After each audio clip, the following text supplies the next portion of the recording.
Hey there, everybody, and welcome back to Reconnected. I am here with a fairly new friend of mine, Will Dodson. I had him on the show last week, and I hope a lot of you have seen that video that we put up now because I would love it if you had any questions that came up after viewing that to be able to ask Will tonight because man, oh man, he is a Toby Hooper expert, and he's got a lot of other knowledge, and he would be more than happy to share. And let's get into it. Will, how are we doing today? I'm doing good. Yeah, thanks for having me again. I'm really excited to be here and really enjoyed the Toby Hooper interview. Already got some good comments and saw it circulating around on the social media netosphere. But I'm also excited to kind of diversify a little bit, talk about some other films and filmmakers. So yeah, let's have at it. Nice. We already are getting some people shuffle in. So again, if you saw anything last Friday about Toby and you want to know some more, Will is literally the expert on Toby Hooper. So please just get those questions. We'll get to them as soon as we can. Got a lot to talk about tonight. There have been, we knew this week was going to be heavy. We got Arrow announcements. We got Vinegar Syndrome and all their partner label announcements. We've got a smattering of some others. And on top of that, we got some redefining reasons to discuss physical media this week, as HBO Max has suddenly deleted, I think it's 6 or 8 titles or something like that off of their service, which were HBO Max originals. So where else would they go? Any thoughts from you on them deleting those? Well, there's all the hubbub going on about Batgirl being canceled, and you got to feel for all the people involved on production when something gets canceled so close to completion. But there's also been some controversy over the fact that Netflix is re-editing episodes of Stranger Things, which I'm mildly concerned about. I haven't seen I was waiting to watch the last season with my daughter, and now I'm not even sure it's artistically viable. Right. But it goes to a lot of the conversations we have about the importance of physical media for archiving and preserving films and filmmakers, because streaming services, there's no guarantee they're going to keep stuff once licenses expire for their original content. They can shelve it for tax purposes, as we've seen with the merger or acquisition, I guess, of what is it, Discovery Plus? Right. Kind of an ironic name for a company since they're hiding everything.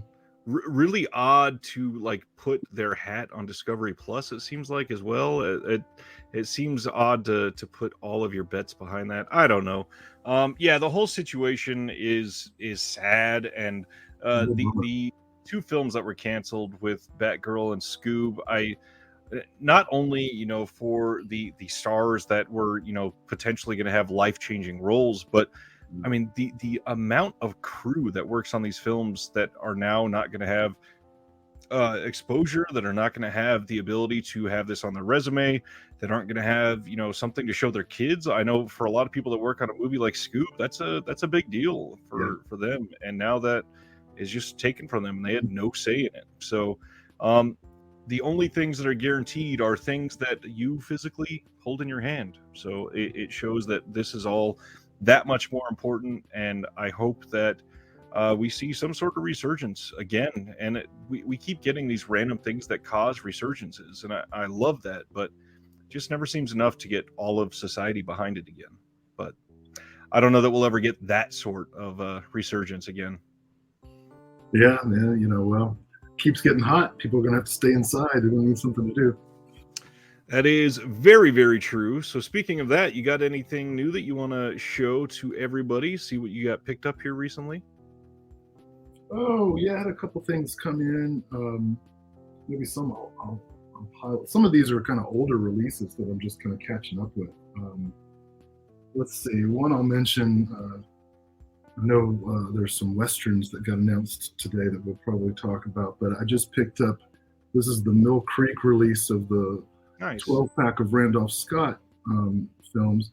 And I mainly got this because I think all 7 of the films he made with the director Bud Budiker are on there. They all really deserve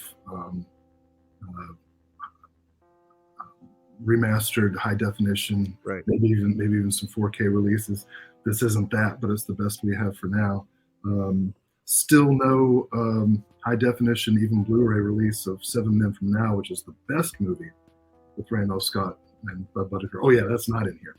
So not all of his Bud Buttigieg, but most of them.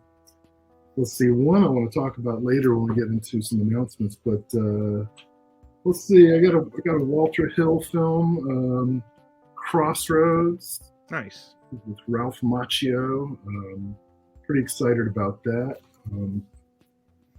In a box set, this is an older release, came out a few years ago from Kino, but I always like mentioning this. I always teach at least one of her films in my general intro film appreciation class, and that's the Ida Lupino box set. She was a real pioneer as an actress and a director. I think at one point she and Dorothy Arzner were the only women in the Directors Guild. But she was also a pioneer in independent filmmaking. And here's a strange factoid. She was one of the innovators of product placement in movies as a way to raise money for independent productions.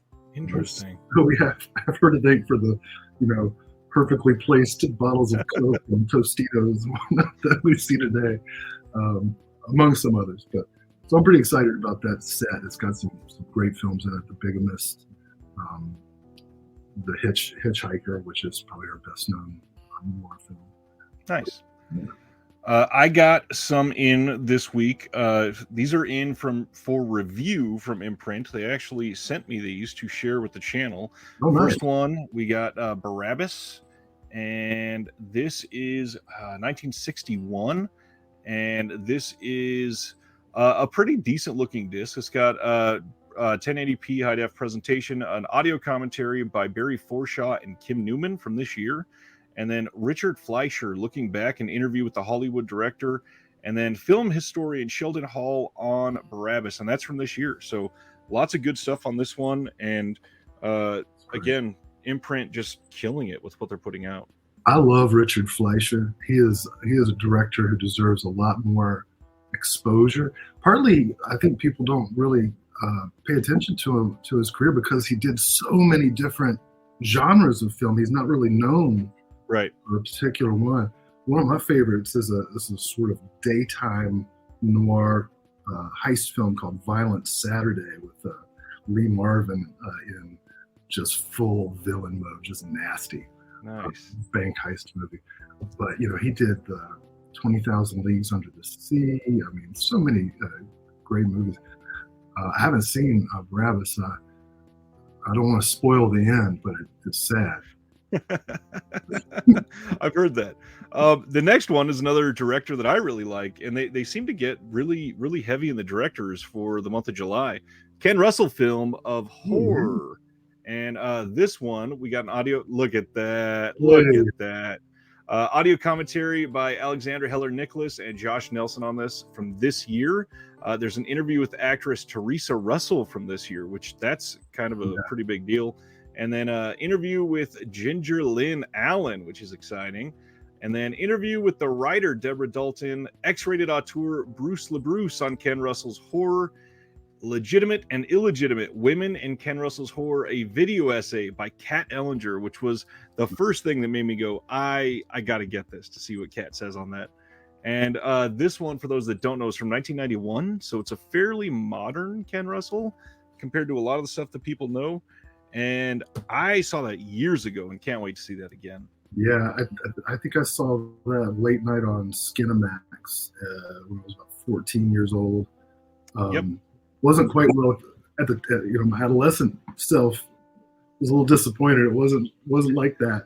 But I thought, but great. It really is a great film.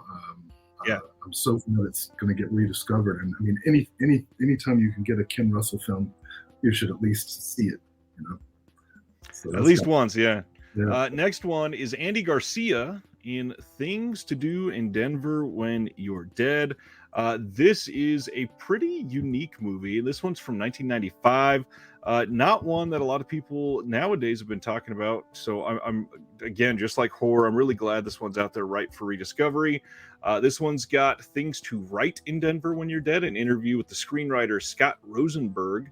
Things to Direct in Denver When You're Dead, interview with the director Gary Fleeter, and then Things to Perform in Denver When You're Dead, interview with actor Andy Garcia, a modern interview with Andy Garcia on this film, which that's pretty damn cool. And then also an interview with the production designer. That's kind of a lot to get for something like this that, you know, has not been getting a lot of attention lately.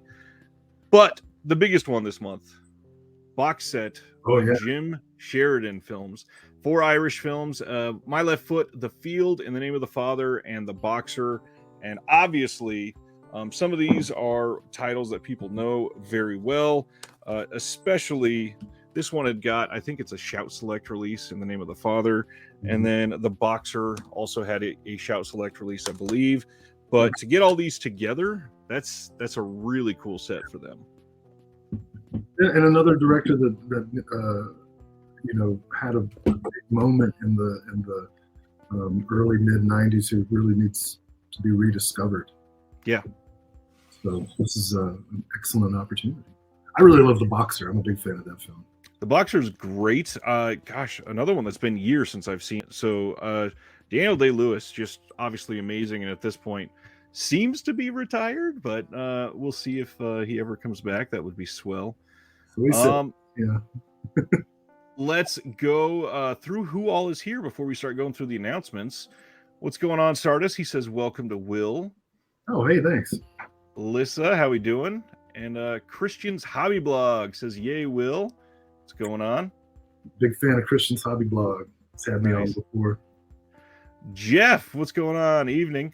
Sardis wanted to share that he watched the UT at Austin Roundtable on Hooper you guys did. Oh, awesome.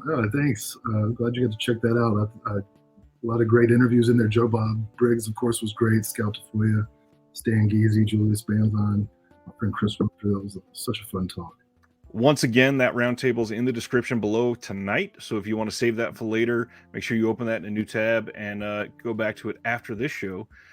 Terry, what's going on? Flickering Waves. Eric is here. Sardis just spent $200 on partner labels at Vinegar Syndrome. We'll talk about those a lot tonight. Christian's Hobby Blog wants Killer Condom on Blu-ray. I don't know that one. Oh, yeah, you got to check that out. Trauma licensed.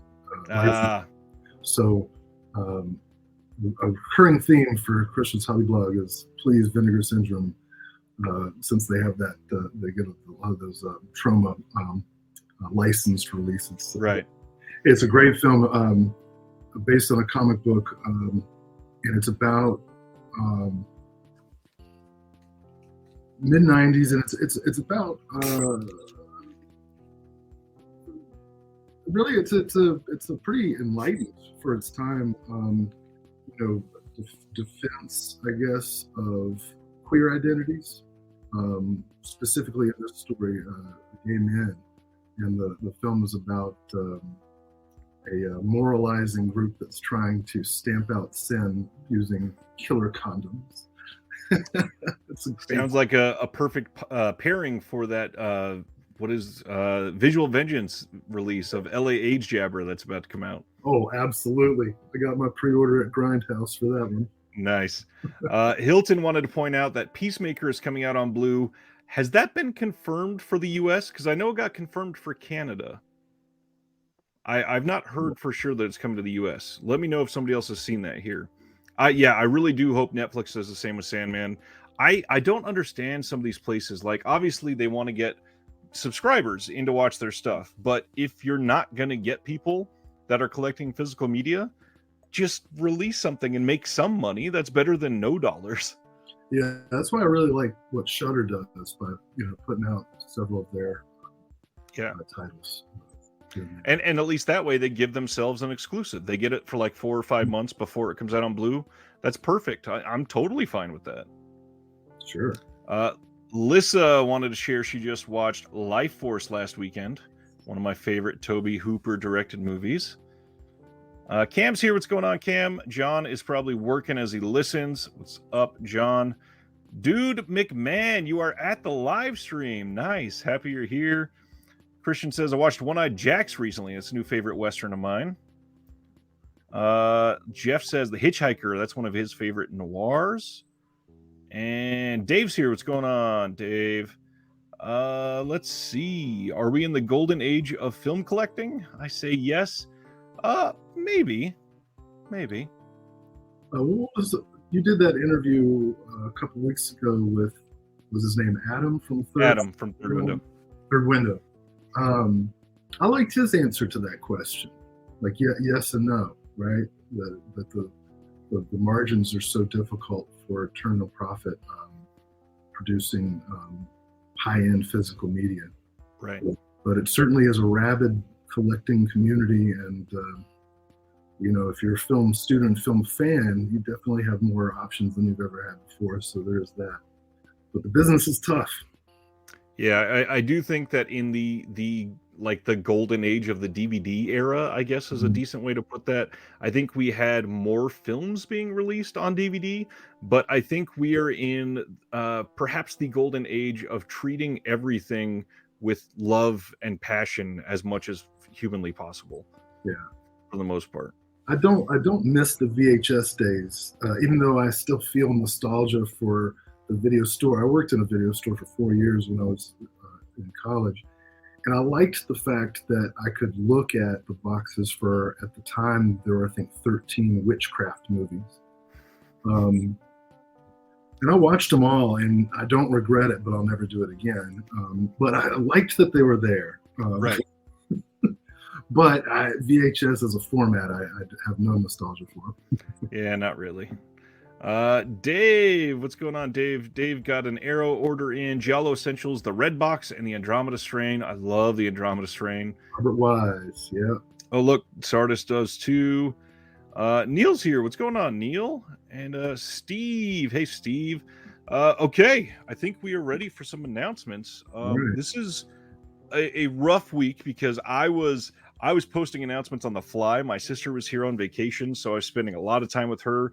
I know that I missed BFI announcements this week, but I will get those up, and we'll talk about those next week. So let's dive in. The first thing we got last Friday was Arrow. Arrow Video put out a pretty interesting month after taking a couple really light months. We are getting the Count Yorga collection. This is coming on October 25th. And this has, let me see here. It's got disc 1, we got Count Yorga Vampire, and then disc 2, The Return of Count Yorga.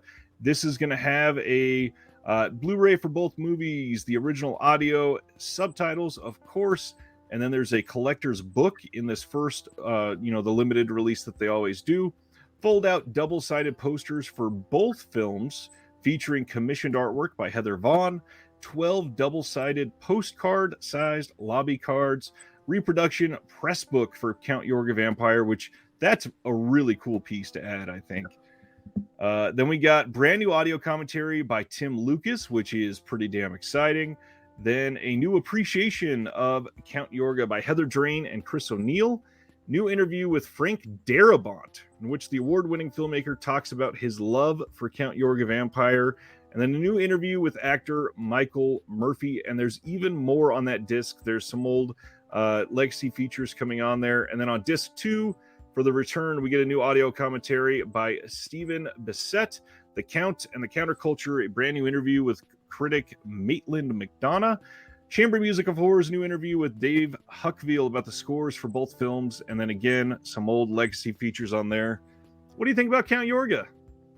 Wow. So when I first saw it, I was like, damn, because I've got the Twilight Time Blu-ray of Count Yorga and the Shout release of Return. But Right. I imagine these are going to be some refreshed scans, and I'm pretty excited about. I like seeing interviews with Maitland McDonough. She wrote one of the first really good books about Dario Argento, Broken Mirrors, Broken Minds. Chris O'Neill did a video essay for the I'm Dangerous Tonight Blu-ray that I contributed to. Of course, Tim Lucas and Yeah, there's a lot of good stuff in there. I think that's going to be worth checking out. I might have to finance that by selling my out of print Twilight Time. There's a lot of people still after those old Twilight Time discs, that's for sure. Oh yeah, yeah. What's going on, Dead Sea Life? Glad you're here. Dude says he remembers seeing all those witchcraft movies at the family video down the street. Wanted to rent them all and do a marathon, but never did. You saved yourself some pain. But it's doable. Spaghetti wants us to start over because he was a little late, and we're going to do that right now. So, welcome to Reconnected. I'm just kidding. Let's get right back to this. What's going on, Spaghetti? Glad you're here. Next one up from Arrow. This was heavily rumored earlier this year, and I'm really glad it came to fruition because this might be my favorite Cronenberg nowadays. I think that other than, I think we talked about this either last week or the week before. It's really difficult to say that when he has a life-changing film in The Fly. So I'm not even going to count The Fly. The Fly is a classic. Everybody, that's like one of the most amazing films of all time. This, other than The Fly, is probably my favorite Cronenberg at this point. So in the UK only, they are putting out a 4K UHD, a Videodrome. Once again, they are doing what they've done with some of their other releases and basically copying everything about that Blu-ray release that they did and just putting a 4K disc in it. But also, they are doing a version of this with the OG poster artwork. Wow. And that is an Aerosite exclusive. And as far as I remember, I don't think there are any new features on this at all. Yeah, I think everything I'm seeing is from the original. Now, one thing to point out, the original release of Videodrome, it had the David Cronenberg early works. This does not. Oh. So you are losing quite a bit if you try to get rid of your old limited edition and then replace it with this. Now, they do have the David Cronenberg early works that they sell separately, but I don't know. This is a pretty incredible film, and I really can't wait to see it in 4K. Well, Tim Lucas is talking over everything now. Look at that. I guess that's got to be new, right? I don't think so. I think that was on the original. I'd have to look. Wow, I don't remember it being there. It may be, though. It's been a while since I've looked at it. I remember watching, though, that Fear on Film roundtable from 1982 with Cronenberg and Carpenter and Landis and McGarris. And I remember John Landis, no offense to John Landis, he didn't care. He was real, extra hype on that show. He talked about a minute. And just watching Carpenter's eyes rolling in the back of his head, getting annoyed, it's almost worth watching that before any of the other features. It's a wonderful conversation. I definitely suggest people seek that out if you have not seen it. Yeah, really good. I'm a huge Cronenberg fan. I'd say he's probably, I don't know, when people ask me my favorite filmmaker, I have a different answer every day, but I probably say David Cronenberg more often than any other filmmaker. And like you, this is probably my first or second favorite film, and I like to think about it as a triple feature with Existence and Crimes of the Future, the new Crimes of the Future, not the original experimental film.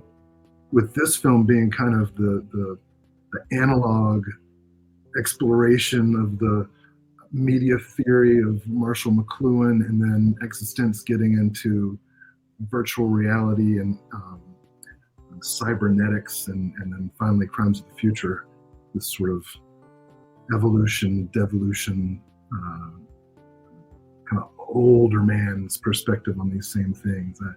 I'm excited about this coming out so that I can do all three again.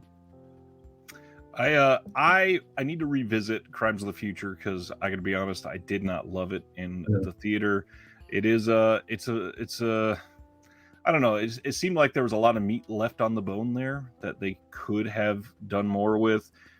Sort of an anticlimactic ending for me, but I definitely see the trilogy idea there. And man, Existence really needs more attention nowadays. Really does. For sure.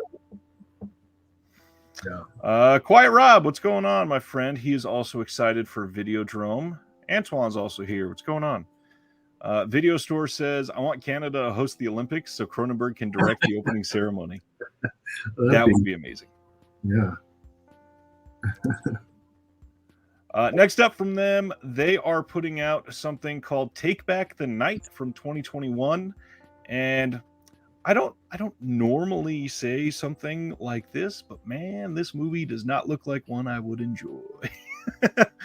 Yeah, I hadn't heard of this, and I assumed, and it turned out rightly, that this kind of fits into the sort of revitalized rape revenge genre. Although I watched the trailer today and got pretty intrigued. But this genre movie, I don't know if enjoy is the right word anyway. Right. It's kind of an experience, yeah, an experience that hopefully will lead to some positive insights and reactions.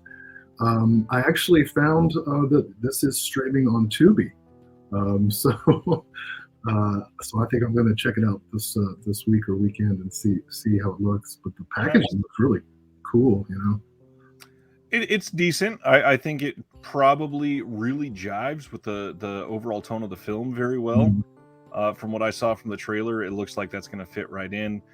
This one, for those that have not read into this one, it says, finding herself the victim of a violent monster attack, Jane launches a vigilante campaign to hunt the beast that tried to kill her.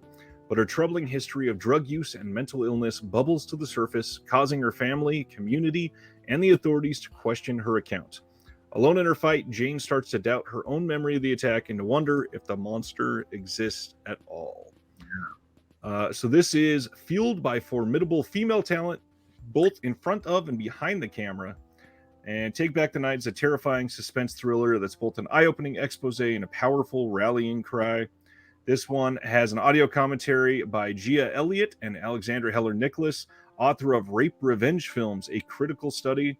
And Alexandra Heller-Nicholas has been everywhere lately. Wonderful author, by the way. Great. That's a great book. She's fantastic.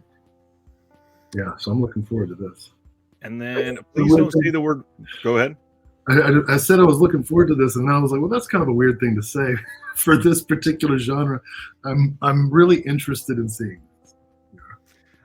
Then after that, we got Please Don't Say the Word Monster on national television, a visual essay by Emma Westwood, another visual essay by film critic Cerise Howard, exploring the idea of safe spaces, sanctuary, and vulnerability. And then What is a Body? Another visual essay by Justine Smith, examining bodily autonomy.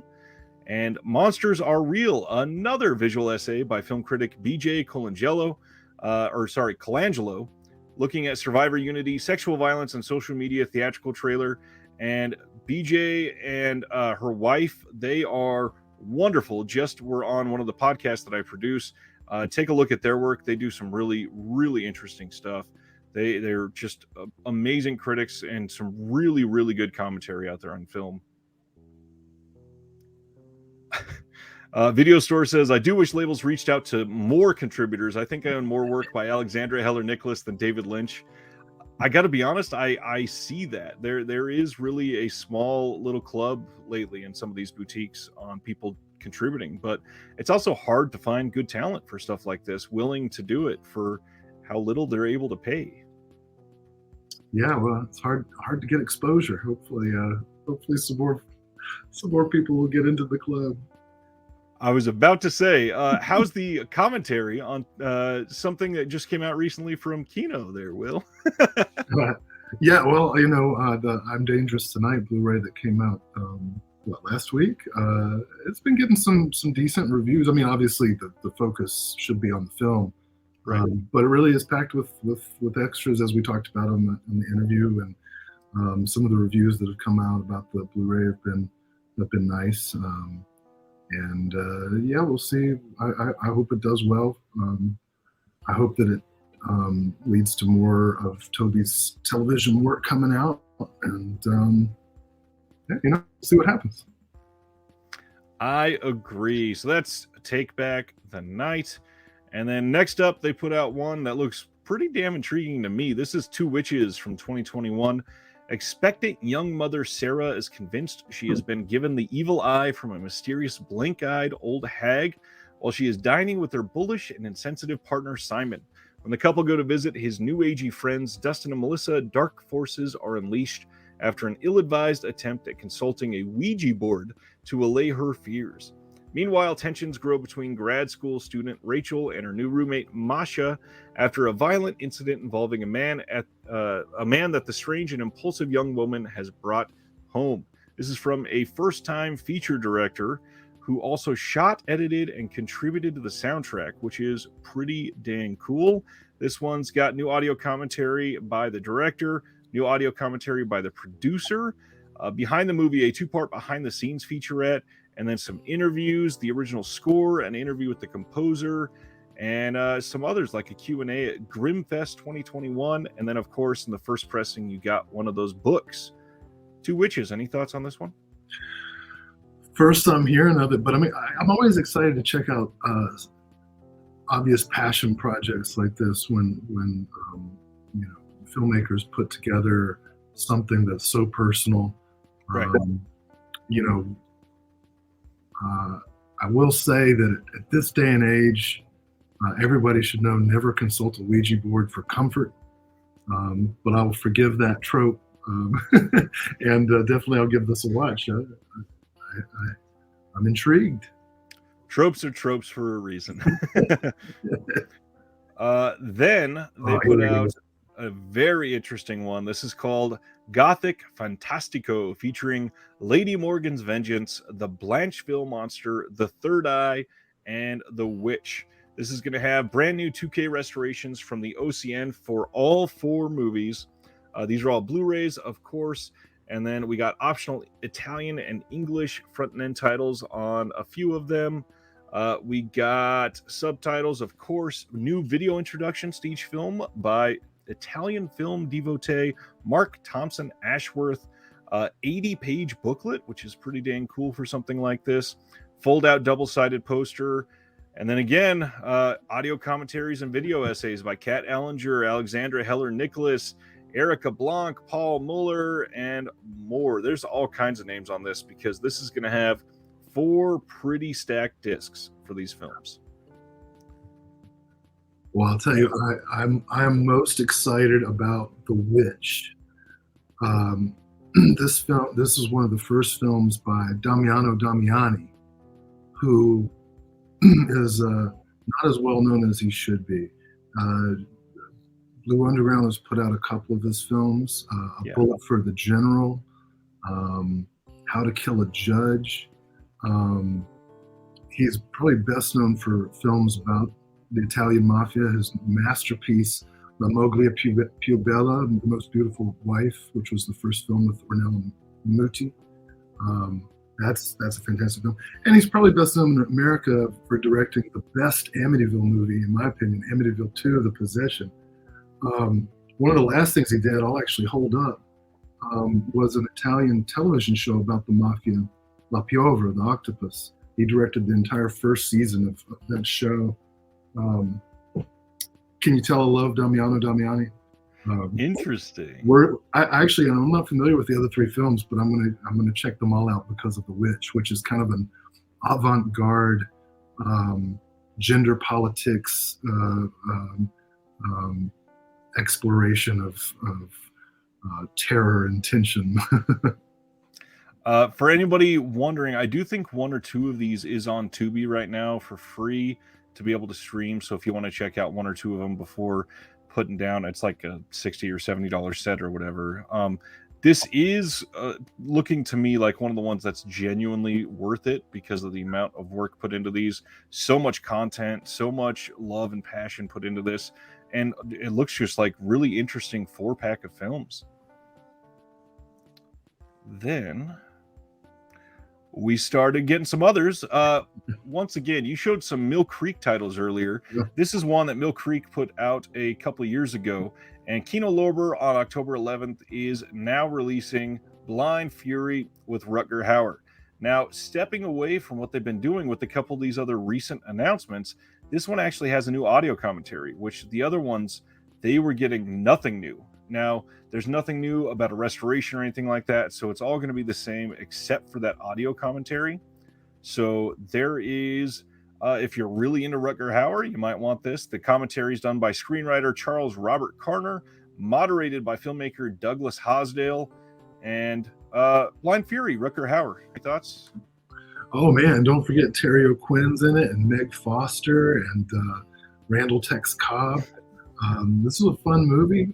Might be a good double feature with Hobo with a Shotgun, so you get kind of mid-career Rutger Hauer and late-career Rutger Hauer. Philip Noyce did Dead Calm, which is a really good thriller.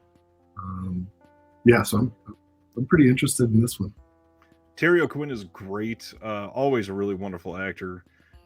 Yeah, Blind Fury's fun. Saw it a couple years ago. It's worth the watch at least once, and this one most likely will be one of the very cheap Kino titles. So this should be pretty easy to pick up, even in a sale. Yeah, add on to get the free shipping. There you go. Now this one is a very timely one to talk about because these are going up for pre-order tomorrow, this Friday, August 5th at 10 a.m. Eastern, 9 a.m. here in the Central Standard Time Zone. And I'm excited for the next Error 4444 releases. First up, we got Centipede Horror.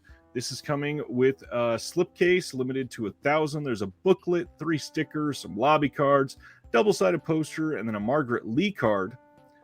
And then there is also another slipcase limited to 1,000 with all of the same items. Then their second title is Red Spell Spells Red, limited to 1,000 on this slip, and of course, a second slip, Red Spell Spells Red. All right, Asian wacky horror. Will, what are your thoughts on that? I'm a big fan of Centipede Horror, which I saw on a really terrible DVD release. I think I got from Netflix when Netflix was mail order, a long time ago, and it is like all the other films that Error 4444 has put out so far. I guess the technical term is it's pretty fucked up. Haven't seen Red Spells Red before, but if they're coming out together, then I'm willing to take the chance because Centipede Horror it's something. These look really interesting to me. I've not seen either one of these before. I am kind of curious to see how people respond to the pricing.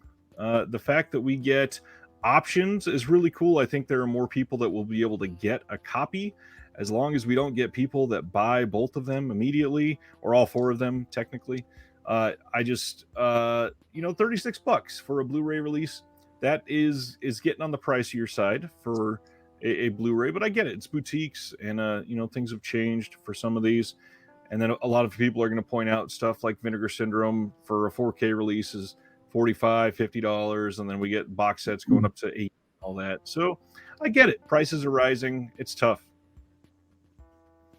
I'm probably going to do it. So this is going to have, for special features on the first film, Centipede Horror, a 2K restoration of the uncut film elements. Then there's an animal cruelty-free cut, which I always love when companies do that for people that don't want to see it. And it's only going to be missing less than a minute of footage, so not too much. Predicting Ultraviolence, Hong Kong's Cat 3 rating. That's just a little featurette. And then Spot the Difference, Centipede Horror Censorship. I'm really curious about seeing that. And then they've got some newly translated English and Mandarin subtitles. On Red Spell Spells Red, we're getting, again, a 2K restoration that is uncut, an animal cruelty-free cut. That one is going to be almost 3 minutes cut out of the film. And then How to Make a Successful Hong Kong Black Magic Film. A little featurette there. And then, again, newly translated subs. They're doing a lot of stuff on these. Yeah.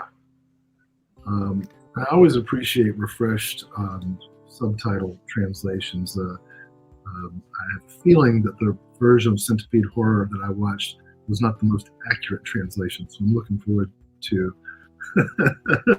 an enhanced viewing experience.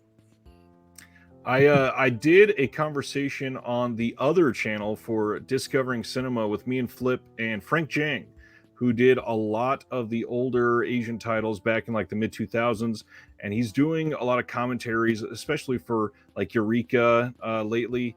And there's so many things that he has done to retranslate, because a lot of these subs, they're still using his subtitles from like 15 years ago, and it just was not done perfectly. So he's fixing some of those, and I'm just glad that they're getting better releases nowadays.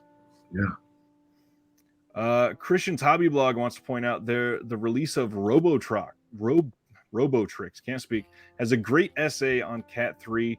And then I believe it's The Untold Story from Unearthed Films has a really nice doc on Cat 3 films. Mm. Oh, I love The Untold Story. That movie. Such a good movie. And then for this, they are doing a VHS collaboration with Lunchmeat, and those VHS will be up for grabs during the pre-order. There's going to be 50 of them for Centipede Horror, 50 for Red Spells Red, and 50 for Anatomia Extinction, which was their very first release. Now, they also have some bundle options. So for $80, you can get one of the Centipede Blu-rays, one of the Red Spell Blu-rays, and it will have all 4 of the slipcases, and that's $80. Or you can, for $90, have one of the Centipede Blu-rays, both of the limited slipcases for Centipede and the extras, the VHS for it, and the shirt for it. Or for the Red Spell, you can get one Blu-ray, both slipcases, the VHS, and the shirt for $90. Or the limited Centipede and Red Nico bundle, you can get Centipede and Scorpions, a Nico Films duology limited rigid box, includes exclusive art on both sides and a magnetic clasp. Limited book inside containing newly commissioned comics of both Centipede Horror and Red Spells Red by Mark Gross, plus the novelization of Red Spells Red, translated to English for the first time ever with photos and artwork. It will also include a Centipede Horror Blu-ray, a Red Spell Blu-ray, all 4 limited slipcases, and all of the limited extras. Holy gosh. I think there's another one now. There's another bundle. Oh, is there? Yeah. I will have to look it up, because I must have missed it. One second. I think for 180 you get everything. That's right. It wouldn't let me upload that one. Yeah, let me share that picture. So I don't know how I missed that one. Again, it's from having my sister here this week. That's what I'm going to blame. I shouldn't have said anything, so I want to get one of those, and they're not that many. It's only limited to 20. Dear gosh. Yeah. All right, let me stop sharing this screen, and we'll share that one for a second. Man, limited to 20. Shoot, what time does that go on sale? 10 a.m. Eastern. So Centipede and Red Mega Bundle, this is limited to 20 for $180. You get everything that they had listed there. $180. It's around 9:58. I'm gonna have to pretend I'm getting an emergency phone call so I can jet out of work. Hop on my laptop. I'm interviewing another label tomorrow, and it will be over right as that goes on sale. So I'm gonna have to jet out of there quickly. Yeah, to wrap it up. All right, so that is Air 4444. Lots of cool stuff. I'm curious to see what else we have on the horizon. Yeah, they've done kind of a lot already, but also they've really been around since like early in the pandemic, and they've only put out a handful of titles now. So it shows that either there's been a lot of delays, or they're putting a lot of time and energy into each one, and it looks like it's the latter, because they are really delivering the good stuff. All right. You got something else? No, I was just going to say, I appreciate the boutique labels whose identity is kind of wrapped up around releasing one thing at a time. Synapse is very similar, although they've been around much longer and have a much larger catalog. but at the same time, I'm mindful of the labels who have much larger catalogs like Third Eye and of course Vinegar Syndrome 7. Um, and I like the fact that there are so many different identities for the different labels. It makes it less transactional to me, like that they all have their own personalities. I mean, it is transactional, but it's less exploitive. You know, There's almost a personality there because yeah. they seem to be going down a very specific route. And I think this is a good example of how, you know, you can work in a I don't want to get too esoteric, but how you can work in a capitalist system but still have kind of an ethic about you, you know, where profit isn't the only margin, right? You have to make a profit to stay viable, obviously, but you're also really paying attention to quality and interaction with your customer base and so on. And, you know, wouldn't it be nice if that was how it was? Right. Speaking of esoteric, Jeff wants to know, does Will get a lot of pushback or disapproval in your classes when you discuss some of these films? You know, that's a good question. And shockingly, the answer is no, not really. I teach a lot of courses to non-majors. So they're first and second year students who don't have a whole lot of background in film studies. And then I teach courses to upper level students, especially like my cult films course is more for upper level. And I do give a trigger warning, in the sense that I say, like, look, you know, some of these movies are going to feature material that can be upsetting. And I've shown Cannibal Holocaust several times, and I frame it. Say, look, I'm not showing this because I want to upset anybody or shock anybody. I'm showing this because, you know, this is a significant film and you know, deserves analysis. That's the argument that I'm making. I think it deserves analysis. You may disagree, and we can have that conversation. And I've had a couple people, you know, I've been teaching 17 years. I've had a couple people who have said, you know what, I don't really want to come this day. I don't want to. I've had maybe 2 people opt out of seeing Cannibal Holocaust, which is totally fair. I think the only time anybody's ever walked out of a movie was actually Romeo and Juliet. A guy got up and said, and came over to me and said, oh, I'm sorry, I just can't take it. And I said, I can see that, you know, go ahead, you know, you're excused. But no, I think if you're fortunate enough to teach in a situation where you can really have a conversation with the students and let them be involved and give them background on the films, even when you're showing stuff that can be really upsetting and shocking, they're prepared for it. They're watching it as a group.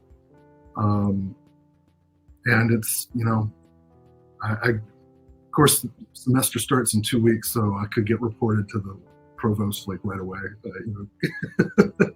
but no, so far, you know, one thing I can say, and I'll leave this as my legacy in the world, anybody who comes to my school and majors in media studies is probably going to see Frankenhooker. They're probably going to see one of the films that we'll talk about when we get to the Vinegar Syndrome partner label, and several others. And I'm really proud of that because so many of these underground cult films have so much to say socially and artistically that otherwise wouldn't, you know, wouldn't make the cut. So I'll throw out there as well that trigger warning and the context that's given before showing these, that is the perfect reason to really dive into these physical releases, because the commentaries, these essays that we've already mentioned tonight, these featurettes, they do this wonderful, literally almost film school level job of delivering context, of delivering an explanation of what was happening during that era, what the director's vision was, or, you know, so many things that can affect what an actual film is produced to be, whether that be something from the studio or an actor or whatever. There's so much that can happen on a film production that context can be genuinely important to not only your enjoyment of the film, but what it actually means and you understanding. Yeah. And you know, the gold standard, the one I immediately thought of when you started saying that, was Joe Bob Briggs' commentary track on I Spit on Your Grave. Yeah. Which is a deeply unpleasant movie and should be to watch. But his commentary contextualizes in such a way that you really appreciate what the film is, and so many others, like many of the names that you've mentioned tonight, who are kind of dominant in the commentary world, do something really similar, in not just analyzing but advocating for the films. Got a couple more now that we're talking about this. There We we have go. film fans that not really trying to get a degree; they're just there to take a class because they enjoy film. Oh yeah, I'll let them in. If you want to, if any student wants to be there, I want them there. Because so many people don't really want to. They're taking it for a credit and whatever. And part of my job is to try to get people into it. But if somebody's already enthusiastic, come on. Video Store wants to know, how do you screen the films? Is it in a cinema type theater or just wheel out an old VHS era 22-inch CRT TV? Well, I'm at University of North Carolina, Greensboro. We don't quite have the Chapel Hill budgets. We do still have VHS players, but we do have a projector with Blu-ray capability now in many of the rooms. There are some rooms that I teach in where I have to wheel out. I got a 60-inch TV with a Blu-ray. We don't have any 4K or anything like that. That would never happen. I don't think. But we can show VHS when necessarily. We have streaming that we can do. Library has streaming services, so there are a lot of different formats that we use to show things. But yeah, when I wheel out the TV, it's always kind of funny because it feels so like 80s. We're about to watch a driver's ed video or something. Substitute teachers here. Time to watch something to get you all to shut up. Last one on this for now. Stan says, "What's your favorite Tobe Hooper movie, and why is it Spontaneous Combustion?" Stan Geezy, the author of Smoldering Embers, on the set of Spontaneous Combustion. I think Spontaneous Combustion should be on the list of everyone's favorite Tobe Hooper films, and if they read Stan's book, it definitely will leap up the standings. Back to Air 444. I want to point out what Brian says. So excited to get Red Spell and Centipede releases. Never thought this would happen. And that is the reason to keep supporting companies like this, because there are lots of films out there that there are fans of that are still thinking may never happen. But if we are able to keep supporting these companies, it just may be that film for you. Next up is Will. Just a reminder that if you have not seen the video that we put up last week, please go watch our conversation about Tobe Hooper. It is a really in-depth look and a really fun conversation about everything from Vietnam to current politics to why, if you ask who directed Poltergeist, you are a dick. That's the truth. But we didn't have time to talk about everything. Somebody pointed out in the comments that we didn't talk about the Funhouse, and my friend Chris is going to kill me because I forgot to talk about Night Terrors, which is one of our favorites to watch together. So we might have to do a part 2 at some point. Oh no. Yeah, Funhouse was a glaring omission for sure. There's probably a lot more that could be said about Eaten Alive. There's so many out there, and he just had such a varied career.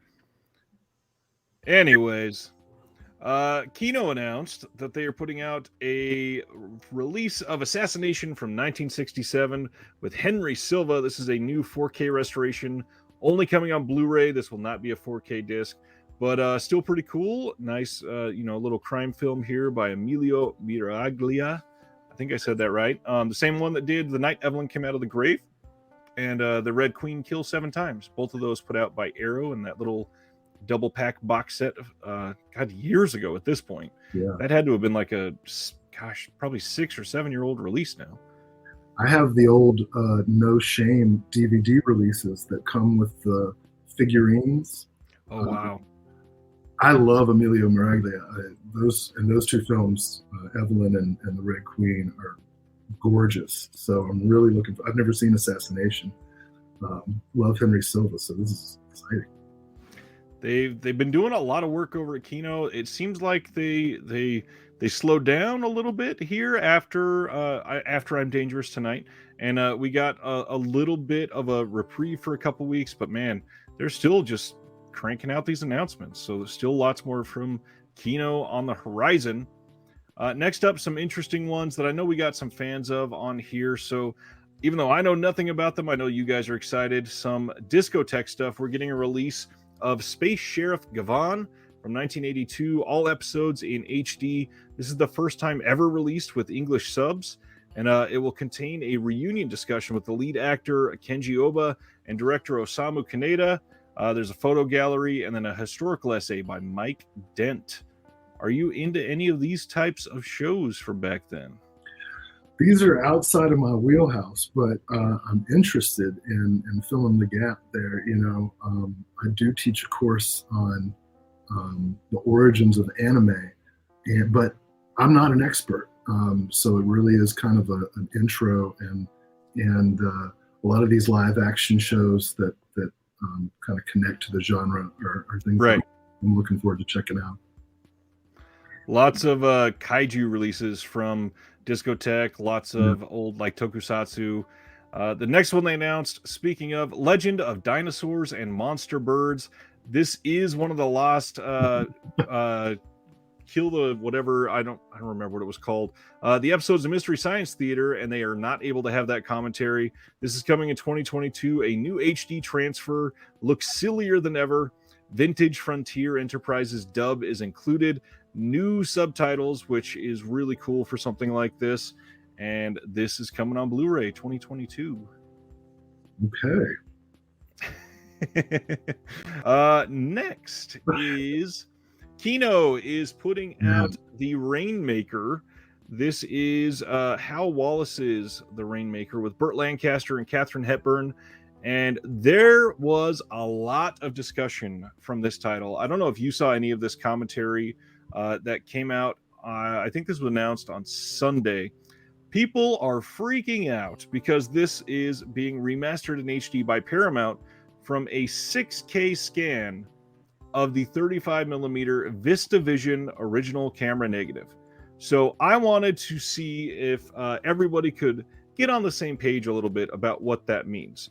So essentially, this is still only going to be a 1080p Blu-ray disc, but they are doing it in a restoration that is done even higher than a 4K restoration. And it has nothing to do with the 6K disc or anything like that. It is about restoring it and archiving it at the highest possible quality. There are other films that have been restored in like 8K, 10K. I think there was even something like 16K on one of those a few years ago, and it doesn't have any effect on you necessarily. It's just on how people are getting it remastered. So don't think that from this there's going to be a 6K player or anything like that. You're never going to have a 6K disc that you're buying. You're never going to have any type of physical media at home that you need to buy a new 6K TV for. Any thoughts or anything to add on that front there, Will? Yeah, well, VistaVision only lasted about 6 or 7 years. Yeah. Before the technology kind of outpaced it in terms of the fine film grain. But it was kind of the progenitor of what we now know as IMAX. And I imagine that this scan is to kind of help make up for the fact that the film grain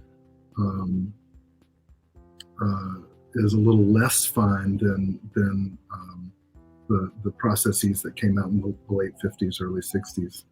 That's my guess. I'm no expert there, but it's a pretty good movie. I can say that. And there were a handful of things that were done like that over the years. I mean, Technicolor is a big thing. Obviously, Panavision was a big one when it came out. We've got what is that? Is it Smile Vision that Warner Archive just put out that one recently? What is it? There's the one that's like for a circular type screen. Do you remember the one I'm talking about? I cannot remember the actual title of it, but yeah. There were a handful of these methods that were used to make films, and so to preserve them at the highest possible quality, it makes sense. There's nothing wrong with that. I mean, if we can, there we go. Thank you, Terry. I knew you'd come through. Cinerama and Smilebox. Smilebox is the one I was thinking of. Hey, my sister, she must have landed in Texas. Look at that. Oh, great. Glad she's safe. Yeah, so Cinerama and Smilebox. There are other, essentially, there are other formats out there that we are going to have to restore them at the highest possible quality. It's going to be different, and that's okay. Nothing wrong with that at all.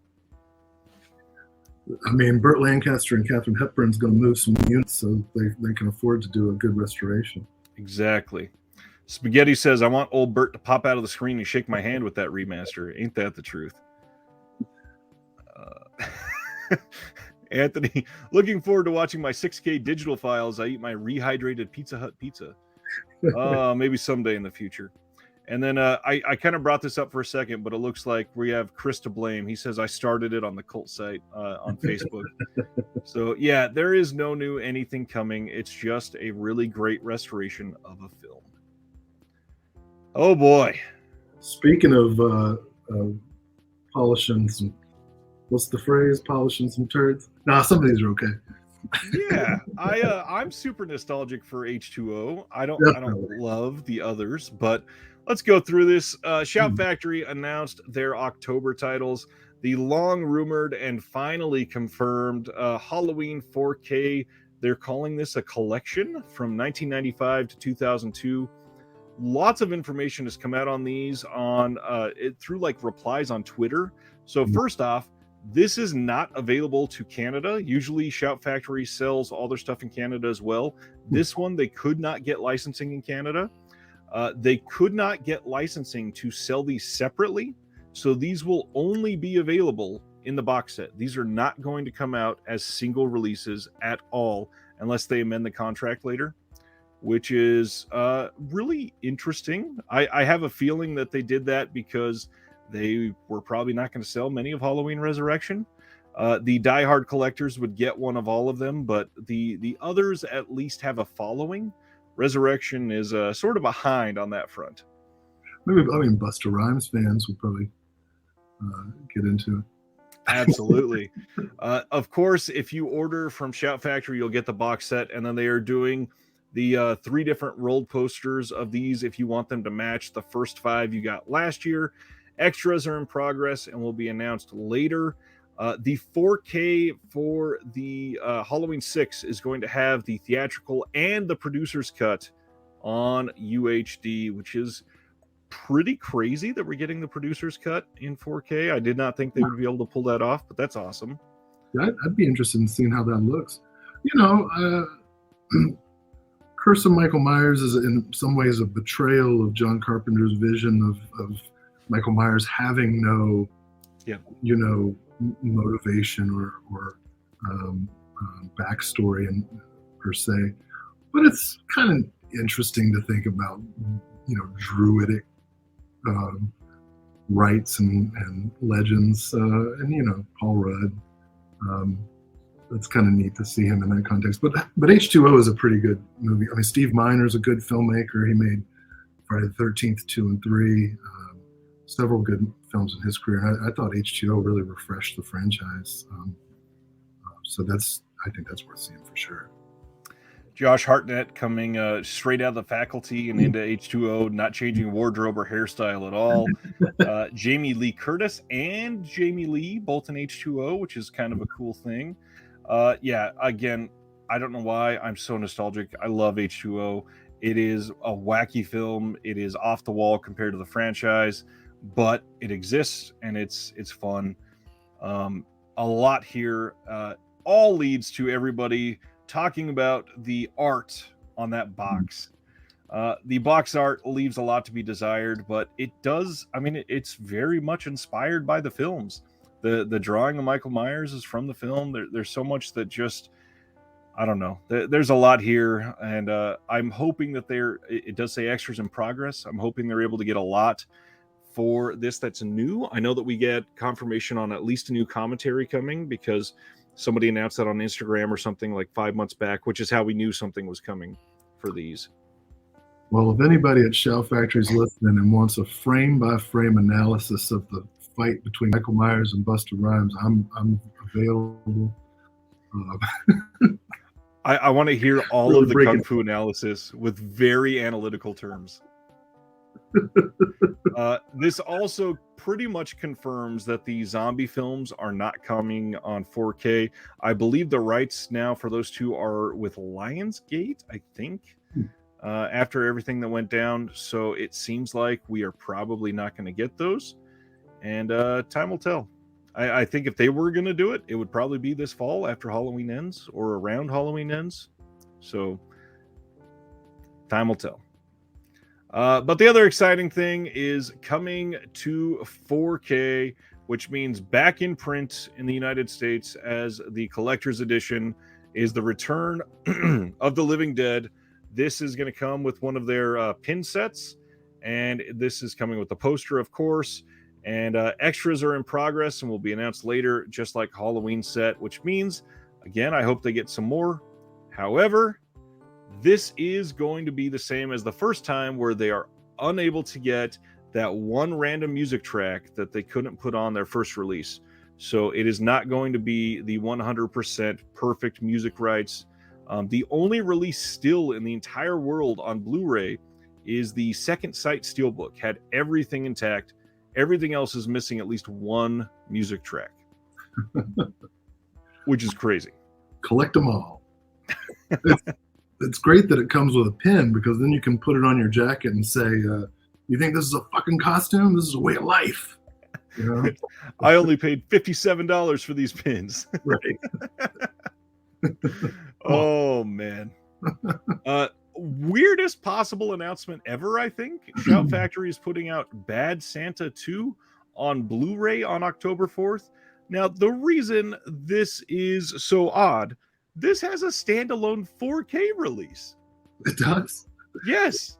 Oh the original film doesn't even have a 4K release, but this gets another Blu-ray release after the 4K is out.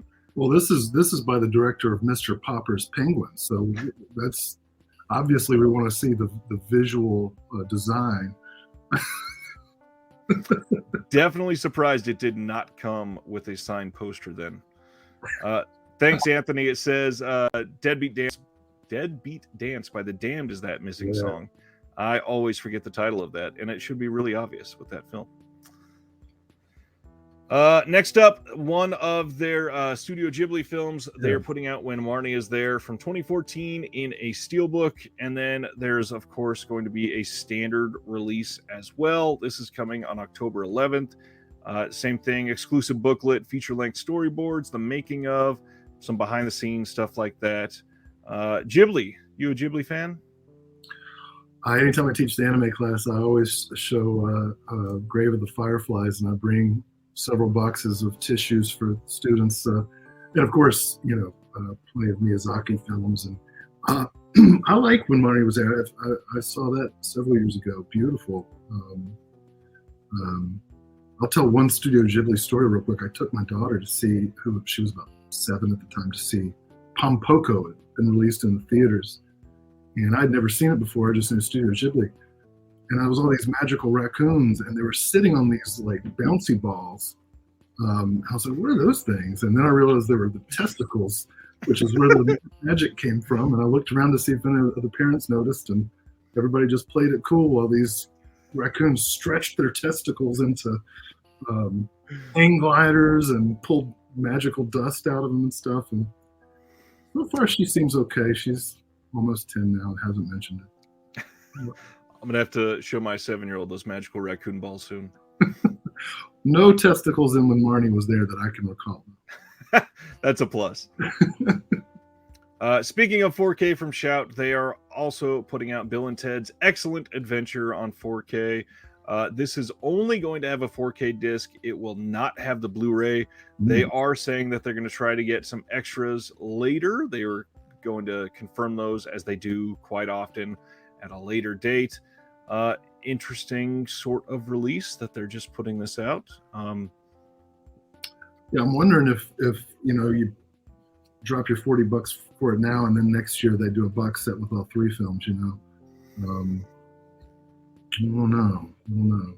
Yeah, this is one I hesitate to say this publicly because I don't know if I could stand by it, but this is one where the sequel may still be my favorite of the two. So I don't know Well, if hell I'm yeah, gonna. awards them. Yeah, Bogus is maybe my favorite of the two. I think Carlin was special, man. Yeah. Anyways, I could talk about Carlin for hours. Excellent Adventure. This comes out October 11th in 4K. Coming from the Shout Select line. Okay. But possibly the bigger deal, they've never released this film. We are getting The Last Detail in 4K from Jack Nicholson. Obviously, this is the Hal Ashby film. Yeah. This is coming October 25th to the Shout Select line. This is kind of a very out of nowhere Shout Select, like, classy title compared to what they've been putting out on Shout Select lately. And damn it, I just got the Indicator Blu-ray like a month ago. Got tired of waiting for The Last Detail. I'm a big Hal Ashby fan, of course. Harold and Maude being there. So The Landlord, so many good films. Yeah, double dip, got to do it. This is bound to look pretty incredible in 4K. This is just one of those movies that's special. Jack Nicholson back then was on fire. Absolutely incredible actor. Yeah, this is from 1973, so it just the height possibly of everything Jack Nicholson was doing back then. The Last Detail is great. Everybody should check this one out. I'm curious to see if they're able to get anything from the Indicator release, because they could license some of it. Yeah. Well, yeah, there's hardly anybody left to talk about the film. That's very true. From cast and crew, so hope so. I doubt Nicholson would be able to say much coherent about it at this point. Yeah. This is another Ghibli film. We are getting Ocean Waves from 1993. I don't know anything about this one. Have you seen this one? I'm with you on that one. I've seen the icon in little Ghibli catalogs and websites, but I've not looked at it before. Just from reading the description, I especially like animated films that have a bit of melancholy to them, a bit of trauma. So this looks like something that I'll definitely want to check out and enjoy.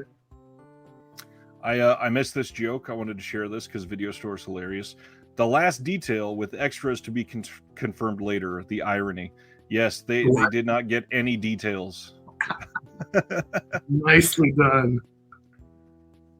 And then they are putting out in a steelbook on October 18th a Silent Voice from 2016. Yet again, nothing on my end on this one. Yeah, me either. But now I should probably start planning my next anime course, and this will be a good excuse to use some school funds to do some research. I got to admit, this art probably going to look really nice on a steelbook. Yeah, it does look. And again, the description looks good. Yeah. Definitely does. But one that I'm genuinely excited about, Shaun the Sheep movie, Farmageddon, from 2019. This is coming out on October 18th from Shout Factory. I think I'm going to get this one and show my kids. I always love finding some of these old animated horror-adjacent titles that we can share with them. So, yeah, this will definitely be coming this year. Yeah, anything I can do to steer my youngest away from like those Sing movies and get her towards the quality stuff, I'm happy to be a part of that. So I support Farmageddon as well. Amen to that. Then this is The Possessed from 2021. This is coming on October 18th. And I am blanking on who it was, but somebody, I think it was in my Discord, was saying that they are, or no, I apologize. It was a friend of mine that I know from Oklahoma that he's in some of the Facebook groups. He sent me a message saying that his buddy is the one that made this film. So congrats to him for getting this put out by Shout. This is again from 2021. Jacob Chandler is an ordinary man with an extraordinary gift, a true accidental exorcist. Jacob and his nephew Liam have forged a career clearing demons from the bodies of their clients. Lately, something has changed as possessions are increasing. Jacob fights to keep those he loves safe, the burden weighing heavily on his shoulders. When he crosses paths with Liam's new girlfriend, Adelie Carlisle, he recognizes something in her dark, broken gaze. She too can see what lies beyond the world of the living. Jacob never expected to meet anyone else like himself, nor did he anticipate needing her help. And for all slipcover lovers, this is going to be one of those indie films that's not a collector's edition that will come with a slipcover on it from Scream Factory. So if you're trying to get all of those, this is one. I gotta admit, I'm a sucker for possession movies. I was just about to ask if you're the same. I really enjoy them. What about, I was going to ask, I talked to my sister about this film I think it was last night. The Last Exorcism. Did you ever see that movie? Oh, yeah. That wasn't bad. I thought it was decent. And Yeah. then at the very end, I hated the last 3 minutes of that movie. Oh, well, yeah, the genre kind of lends itself to disappointing endings. Ain't that the truth? Yeah, I think The Last Exorcism was fun, but I'm curious to see a nice modern take on a possession film. Yeah, I'll check that out. Yeah. Then, God, they're doing a lot of stuff in October. From Shout Factory, The Deer King. This is from 2021. I know nothing about this. Following a brutal war, former soldier Van toils in a mine controlled by the ruling empire. One day, his solitary existence is upended when a pack of wild dogs carrying a deadly and incurable disease attack, leaving only Van and a young girl named Una as survivors. Finally free, the pair seek out a simple existence in the countryside, but are pursued by nefarious forces. Intent on protecting Una at all costs, Van must uncover the true cause of the plague ravaging the kingdom and its possible cure. Well, no, this sounds like the exact plot of Nicolas Cage's Season of the Witch. I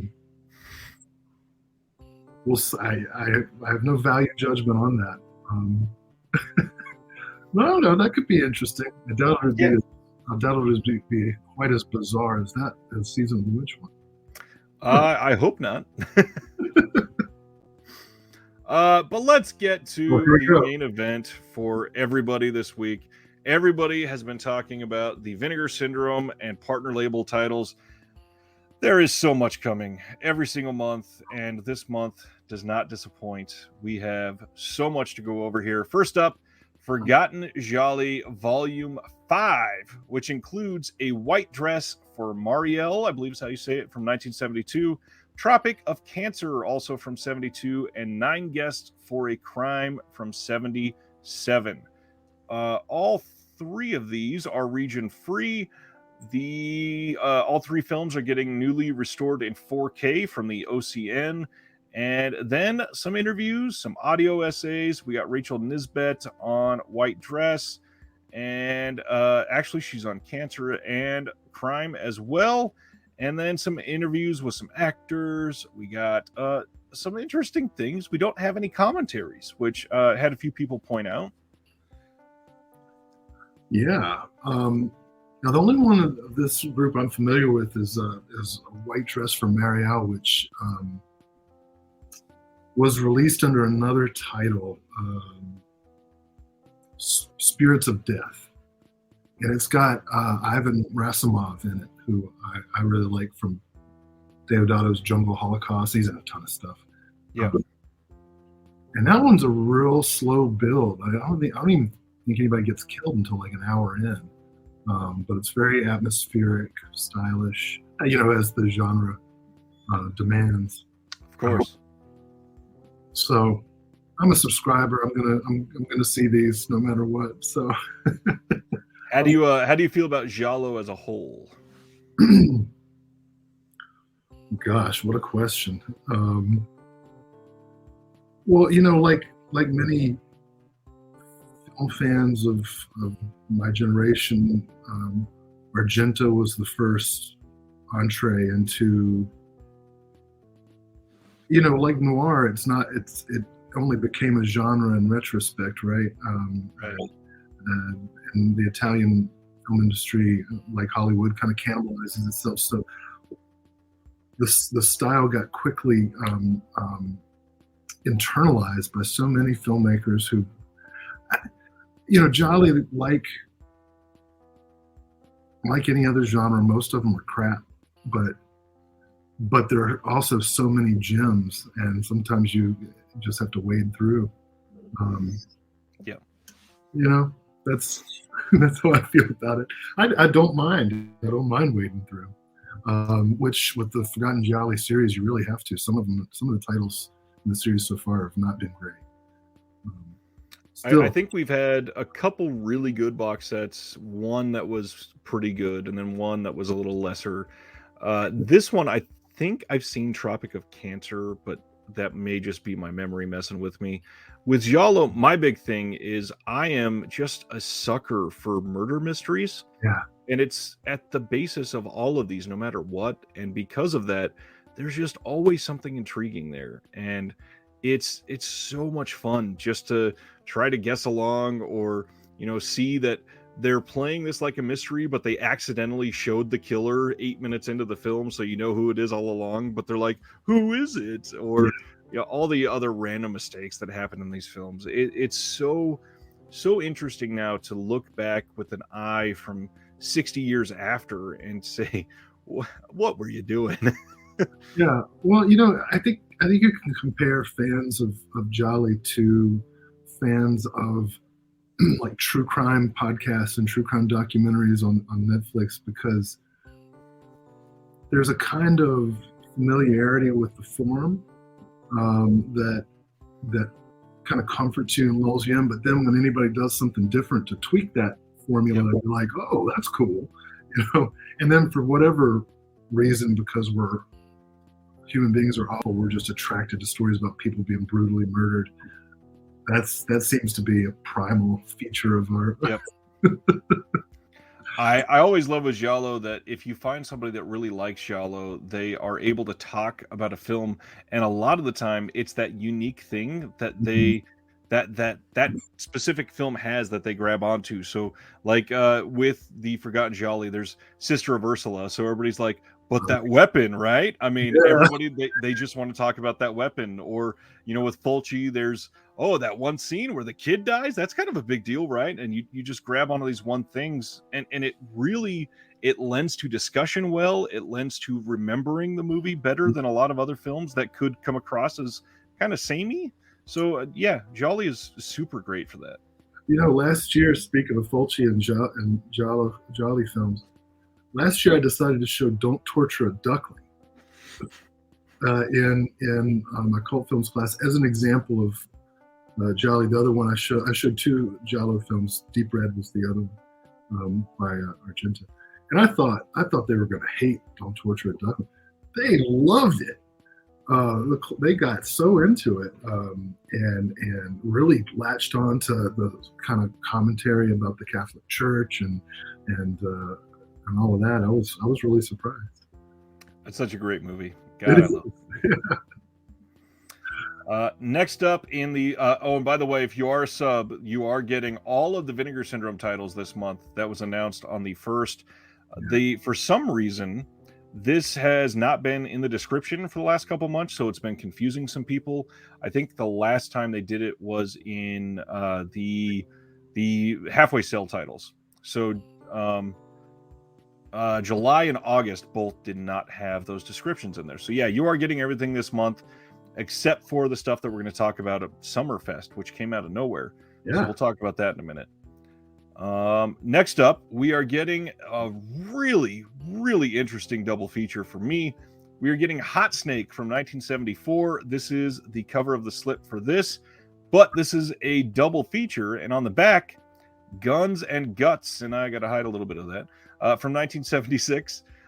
These are two random Mexican Westerns. Yeah. Well, Fernando Rojas made like 100 movies between 1969 and about 2000, mid 2000s, just cranking them out at like Jess Franco speed. Hot Snake, I think, was one of his early films, like sixth or seventh film. I saw this a long time ago. I know I did. I swear to God, I saw it. I can tell you nothing about it except for the trivia I just shared. I am actually really excited that they're branching out to this. I know a lot of people Yeah, have been asking about westerns from Vinegar Syndrome for a long time. A lot of those people are asking about spaghetti westerns, but I think this is even cooler and lends to the idea of what Vinegar Syndrome does a little more for that, preserving cinema that will likely not be preserved elsewhere. So for something like this, yeah. we are getting new 4K restorations from the OCN on both films. And then on Guns, Guts, and gosh, what is the title? Guns and Guts. We are getting an interview with Rene Cardona the third on that one. And then, of course, they Cool. got the reversible artwork on there. There is not a whole lot of extras, but again, it's a double feature. This looks pretty damn sweet. Pretty cool. I've just started to get familiar with Cardona stuff because Severin's been putting stuff out, right? And Vinegar Syndrome put out the Cardona collection. oh, they did the Cardona collection. Excuse me. And it had been planned, I believe, as a trilogy of box sets. And then the tragic thing happened. Well, first of all, they got a lot of backlash because, well, not a lot. I think that there were a handful of very vocal people online that didn't like the films, and they complained a whole lot about the Cardona collection. But then, as they were working on the second collection, one of the Cardonas passed away. Like, Brad Henderson was scheduling an interview for the following day on the phone with him, and he passed away that night. No way. I didn't know that. Wow. Yeah. Oh, that's too bad. So production on those have kind of skidded to a halt publicly, at least. They haven't said much on if they're going to continue to put those out. I imagine they will. I mean, they paid for the rights and the restorations, I'm sure.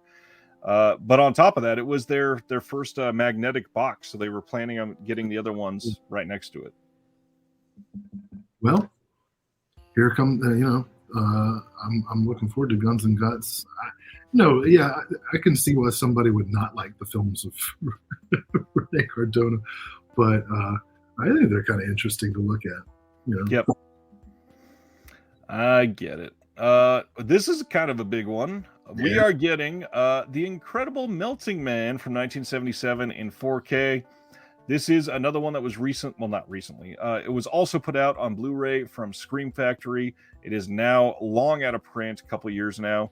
Really great looking slipcover, in my opinion, on this one. Lends itself to the title very, very well. Incredible Melting Man is genuinely a fantastic movie. So this is one that I'm glad is getting a nice upgrade. Have you seen this one?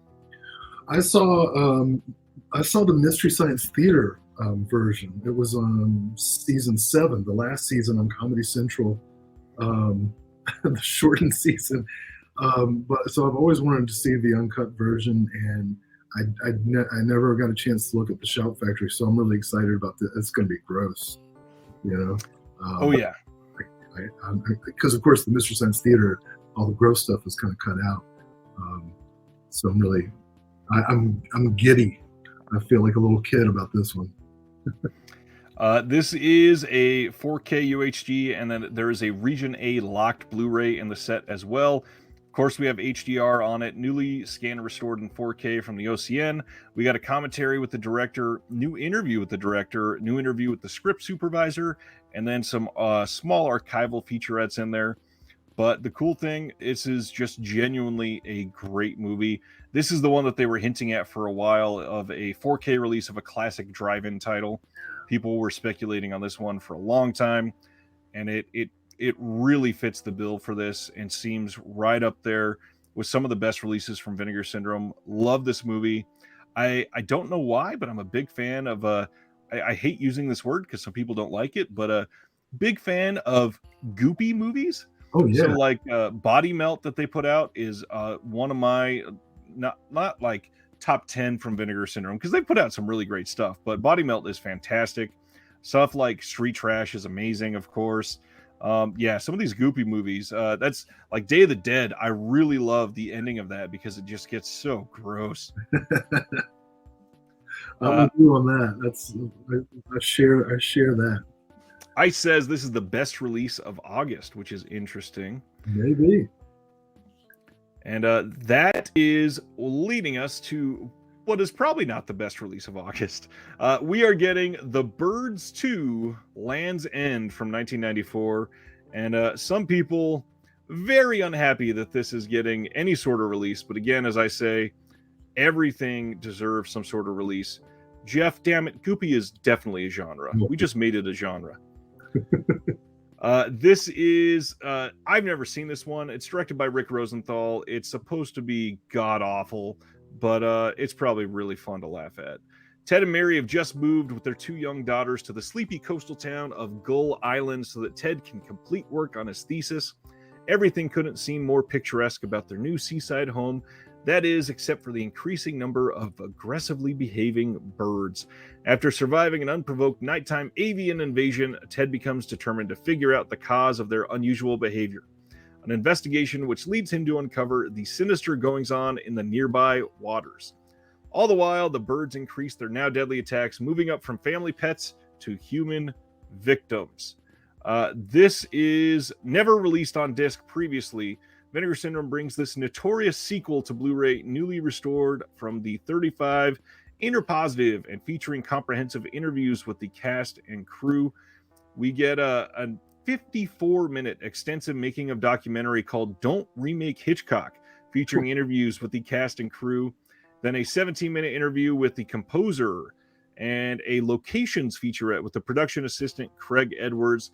Commentary track on top of that with film historians Amanda Reyes. And I don't want to make fun of this, but if this is a real name, Sam, I mean, how do you have a name like Sam Pancake and not jump into something like commentary tracks? That's amazing. Stan wants to say it is nigh unwatchable. I'd say Stan is probably right, but it's coming. So I'm going to check it out. Dude McMahon says, my heart sunk when I saw the rumors about Birds 2 was true. What a tremendous waste of time and talent. Yeah. Yikes. I've never seen the Birds 2. Is this one of your favorites there, Will? I've not seen the Birds 2. I am glad that, as I said before, when we're talking about I'm Dangerous tonight, I'm really glad that so many television films are getting released because obviously there's going to be a lot of stuff that is of lesser quality, just like with anything else. But if it opens the possibility for some work by directors that we love, like Tobe Hooper, Wes Craven, so many people who worked in television. I have not seen The Birds 2. I had an opportunity to see it when it came out on cable. I chose not to. That was a decision I made at the time. The televised terror set was really good. I will not fault Vinegar Syndrome for putting it out. They had the opportunity. They calculate they can make a little profit on it, and if that helps out in future things, then I support it. I'm going to check it out just because I've never seen it, but I definitely take the warnings in mind, and I'll have a backup film ready to go if I can't make it through. Smart. Possibly the most exciting thing that came out of what, wow, that's a whole lot of spam. Let me delete that. Sorry. But that was I think a representation of the Birds 2. That makes sense. This came out of nowhere. I don't think there was any rumors or anything about this. We are getting what they are calling Summerfest 2022. And some of their verbiage here is interesting. It says, this will be a film preservation sales event from August 19th through August 21st. A select group of titles will be 50% off. There will be 1 new VSA, 2 new Peakorama titles, 2 catalog slipcovers, and new merch. And these are all things that if you're a sub, you're going to have to buy separately. Those are not going to be included in your subscription at all. But the whole film preservation focused sales event is an interesting take on that. Yeah, and the wording is a little vague because when it says select from the titles, does that mean titles that have already been released, or is this new stuff that's being announced that they have been working on? It's unclear. Even more odd is I didn't copy over their verbiage directly, but it did say something along the lines of from our archive specifically, Mhm. which means, I mean, first of all, for those that don't know, Vinegar Syndrome has literally one of the largest archives in the entire U.S. They have a ton of titles. Them, AGFA, and a handful of others, they are up there with some of the biggest, and they have a lot of stuff in their archive that they've not released. And just the way they worded that, it made it sound like there was going to be some stuff that they have either not released previously or titles that are not going to be Vinegar Syndrome titles or something. So I'm very curious to see what leads from this. That's my initial interpretation too. So, hey, they're doing their job right? They got it. They're making us curious and racking our brains about it, and then when it comes out, we'll be like, okay, I'm doing it. By the way, the Picaramas that they're putting out, supposedly one of them is 4K again. So I think that'll be the third or fourth Picarama title in 4K, which is crazy. Absolutely crazy. I'm so glad they're doing that, though. Yeah. Now we get into where a lot of people get most excited nowadays, and that is all of the partner labels. Video Store wanted to say currently being preserved, which is what they said about their archive. It implies it is yet unreleased, which is exactly what I first thought. So we shall see. I also wanted to point out Christian's hobby blog says we need a remaster slipcover of Pale Blood, Malabimba, and 9 Lives of a Wet Pussy. I don't know if that's an inside joke, but just in case it's not, they have said they will not re-release slipcovers for anything. So Pale Blood, Malabimba, and 9 Lives, if they, I believe all three are sold out. Those are gone for good, sadly. Yeah, all good titles. I'm a huge fan of Pale Blood. I was going to say, Pale Blood is, for me, by far the best there. Malabimba is actually surprisingly great, too, but Pale Blood is a very unique film. And I really like, I hate to rub salt in the wound here, but really like the slipcover they done on that, too. It looks really nice in the hand. Yeah, I've got the slipcover, too. This first one, After Blue, Dirty Paradise from Altered Innocence. This is from 2021. This is the front of the slip. And here is the backside, one of the more artistic looking slips from Altered Innocence. Have you dabbled into any of the Altered Innocence titles? You into them at all? Oh yeah, several of them. Let me pull up a couple of their titles. I got a work computer, but Vinegar Syndrome they block on my work computer, so I had to pull up the laptop. Yeah, I just actually ordered the Jack Be Nimble. Nice.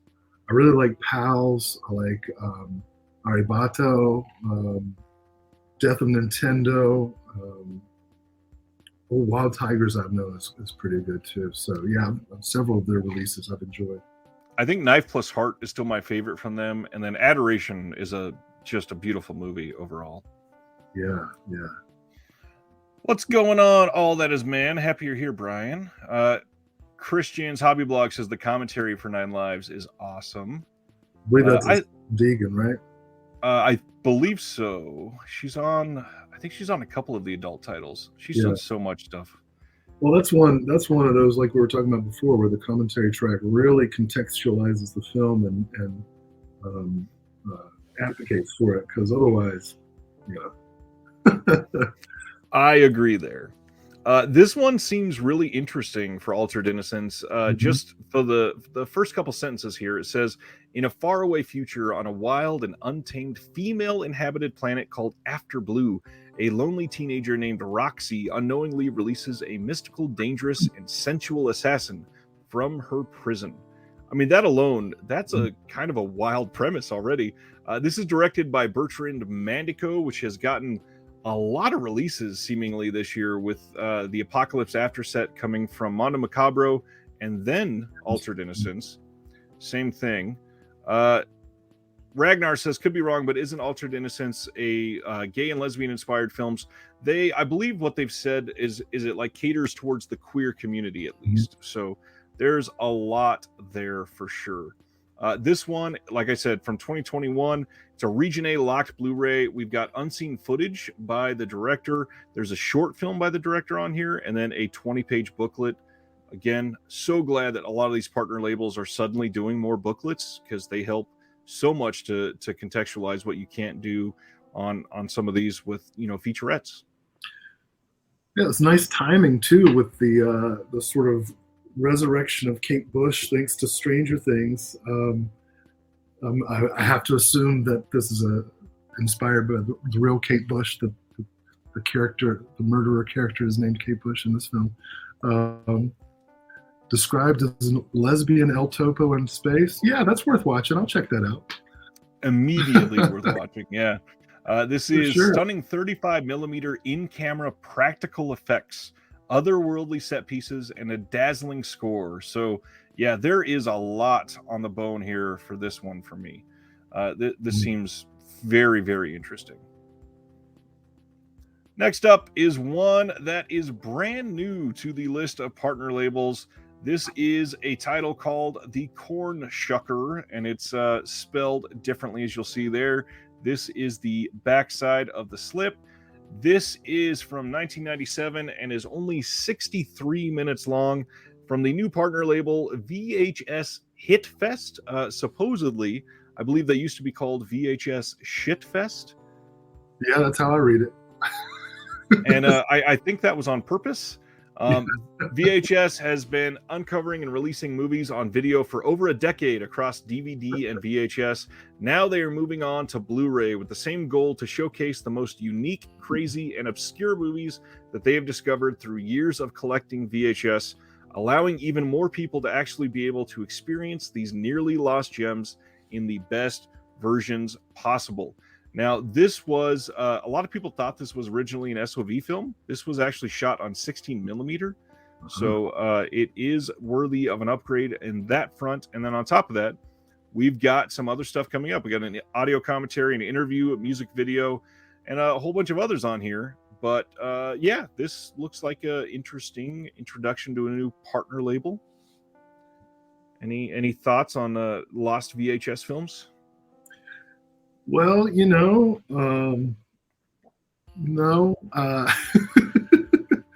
I really appreciate. I know this is shot on 16, but I've really appreciated some of the titles that like Saturn's Core has released, and you had a great interview with who was it, Ross? Ross Schneider. That was fantastic. I remember as a kid renting stuff like Cannibal Hookers and Cannibal Campout, SOV stuff. The fact that this is shot on 16, really, I'm interested in seeing what it looks like.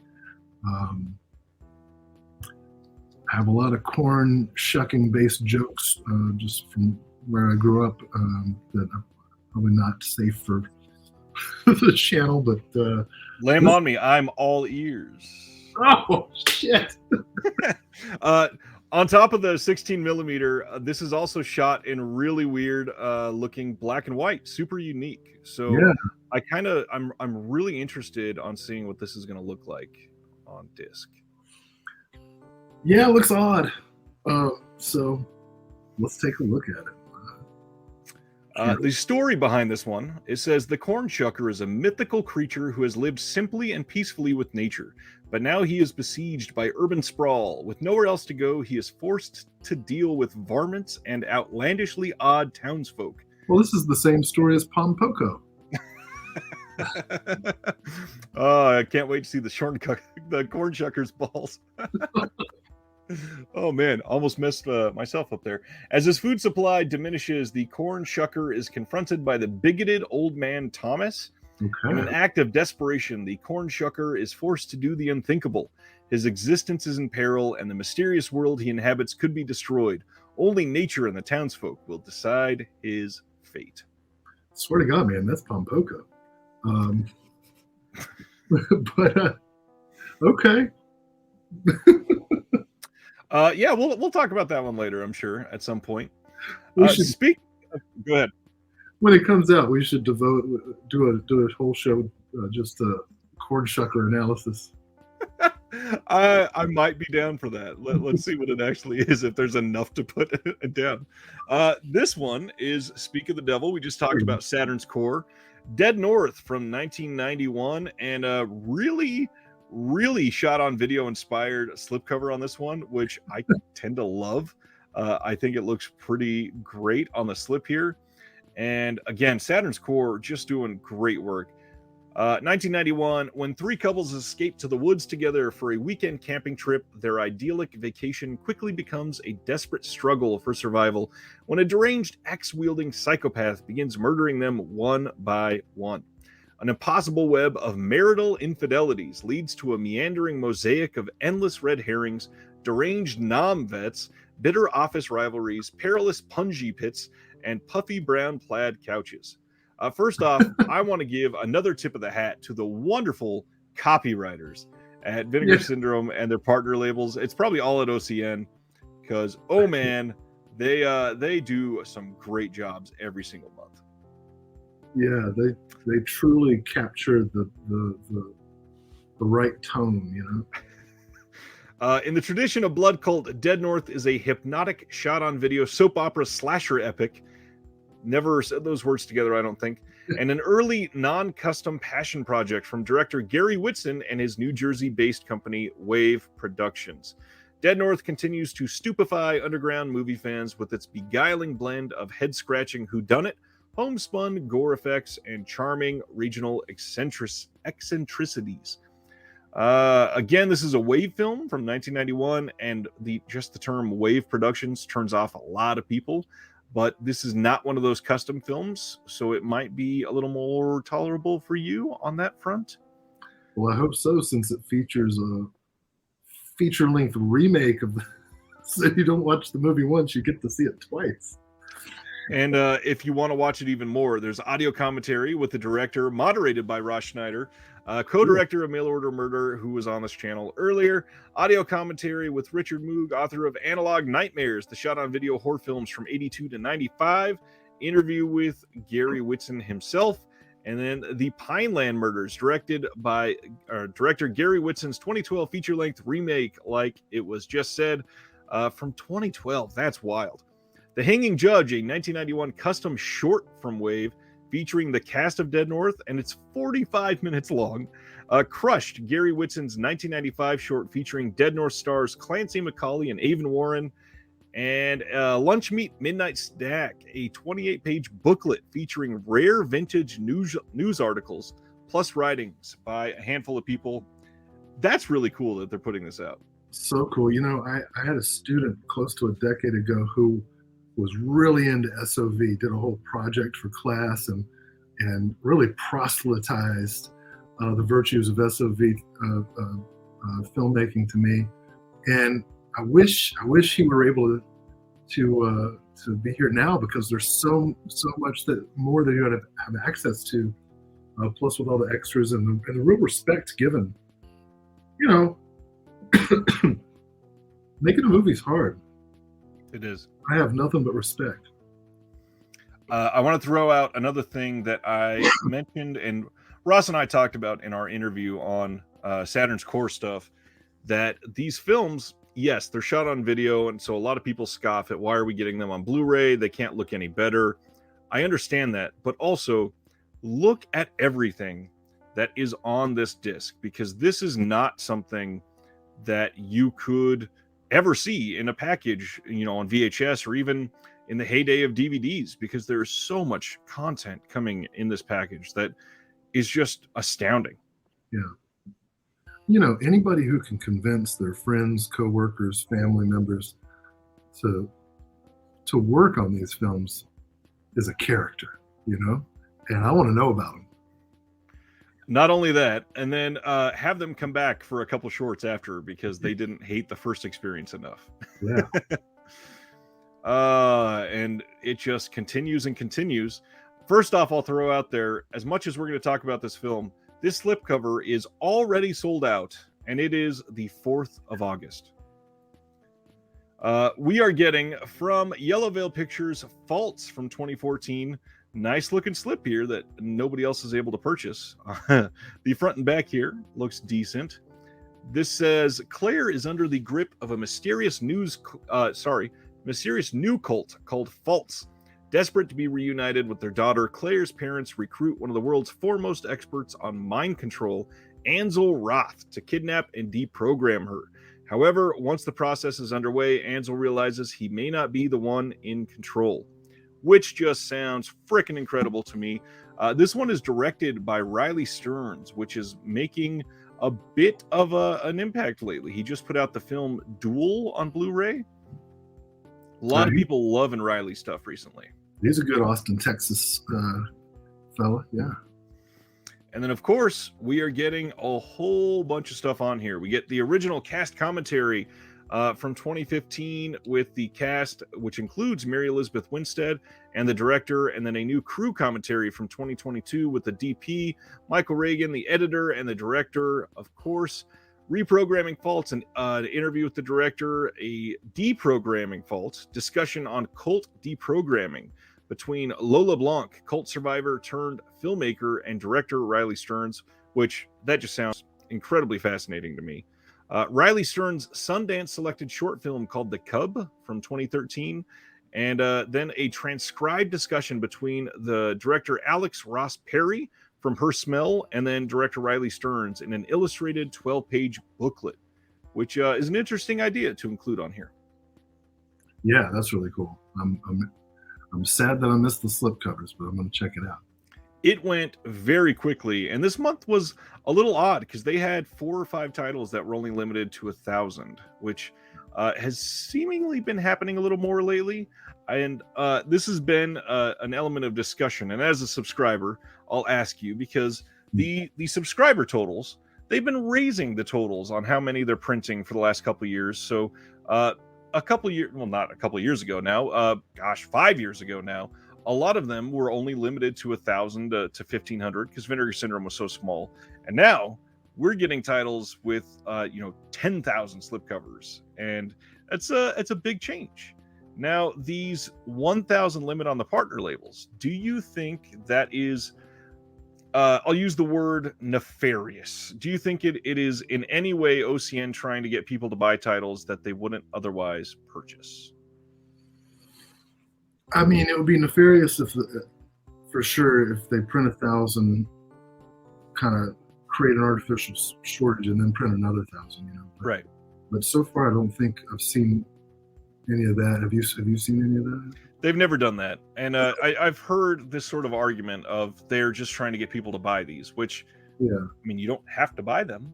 One thing that I would like, and I don't mean to be snooty or anything, but part of the reason to do the subscriber package is to kind of be part of that, inside group that's going to get stuff, before everybody else. And the more titles are printed, the less exclusive the club is. And so that could hurt the incentive. I'm still going to remain a subscriber. I support Vinegar Syndrome. I'm repping them with my t-shirt tonight. But I wonder if it's possible for them to create a second subscriber option, like a partner label subscription, that might, kind of recapture that feeling of being in a small select club of people who throw away all the money they would have bought Christmas presents for their family with in November. And I'd probably be one of them. I think La Liberty has come out and said that they can't do that just because not all of it is planned so far in advance. But I think it would be really interesting if they made a way to say you're able to get 50 titles and you just choose them throughout the year, email us and we'll add it to it, and it's just a very specific total. However, they would have to say, like, this title is a box set and it's not able to be chosen or something like that. Right. Well, something like that. Maybe they can think about it down the road. It's hard. Like, if you're a completist, and I get pretty obsessive about completism with labels. It's really hard to keep up with partner label titles. that's not really a complaint because I'm so happy that so many of these films are getting, um, you know, nice releases, and getting that kind of attention. Um, but it's tough. It's tough to keep up. Well, we And have on top of that, I mean, there's 22 partner labels now, so that is an astonishing number. And some months we're getting 15 new titles, so a subscription would be just insane. But also, just to incentivize the Vinegar Syndrome subscription, that's why it's also good to be a subscriber, because you always get these partner label titles at the 50% off sales price. Yeah, and that's a real godsend, especially because of the next title that I've already ordered. All right, so Faults looks and sounds pretty dang good. And the next one, we are getting the films of Doris Wishman, The Moonlight Years. And this is one of the side-loading sets. It's got the magnet in it to capture, the same first set that they put out. Good God, another one. Come on. This one is called The Moonlight Years because it's from 1965 to 1969. And I believe they said in the interview they did with me, which, by the way, you need to watch that because it's pretty incredible what they talk about. I believe this is going to be the biggest of the three sets.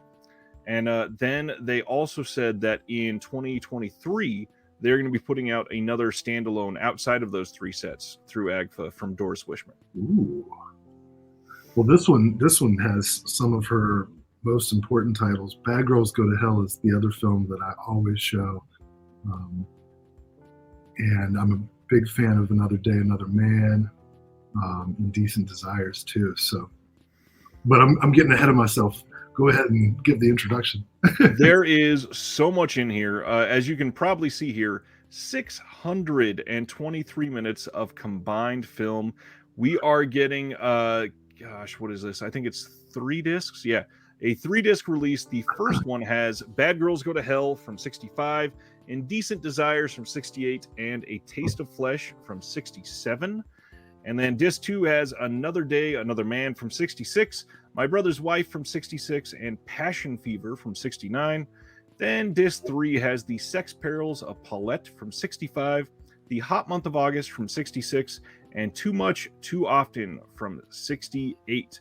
Now, one complaint I've seen people say is that we are only getting some of the SVHS masters, and they're not able to get any better film masters that they're able to remaster, unfortunately, which I do get.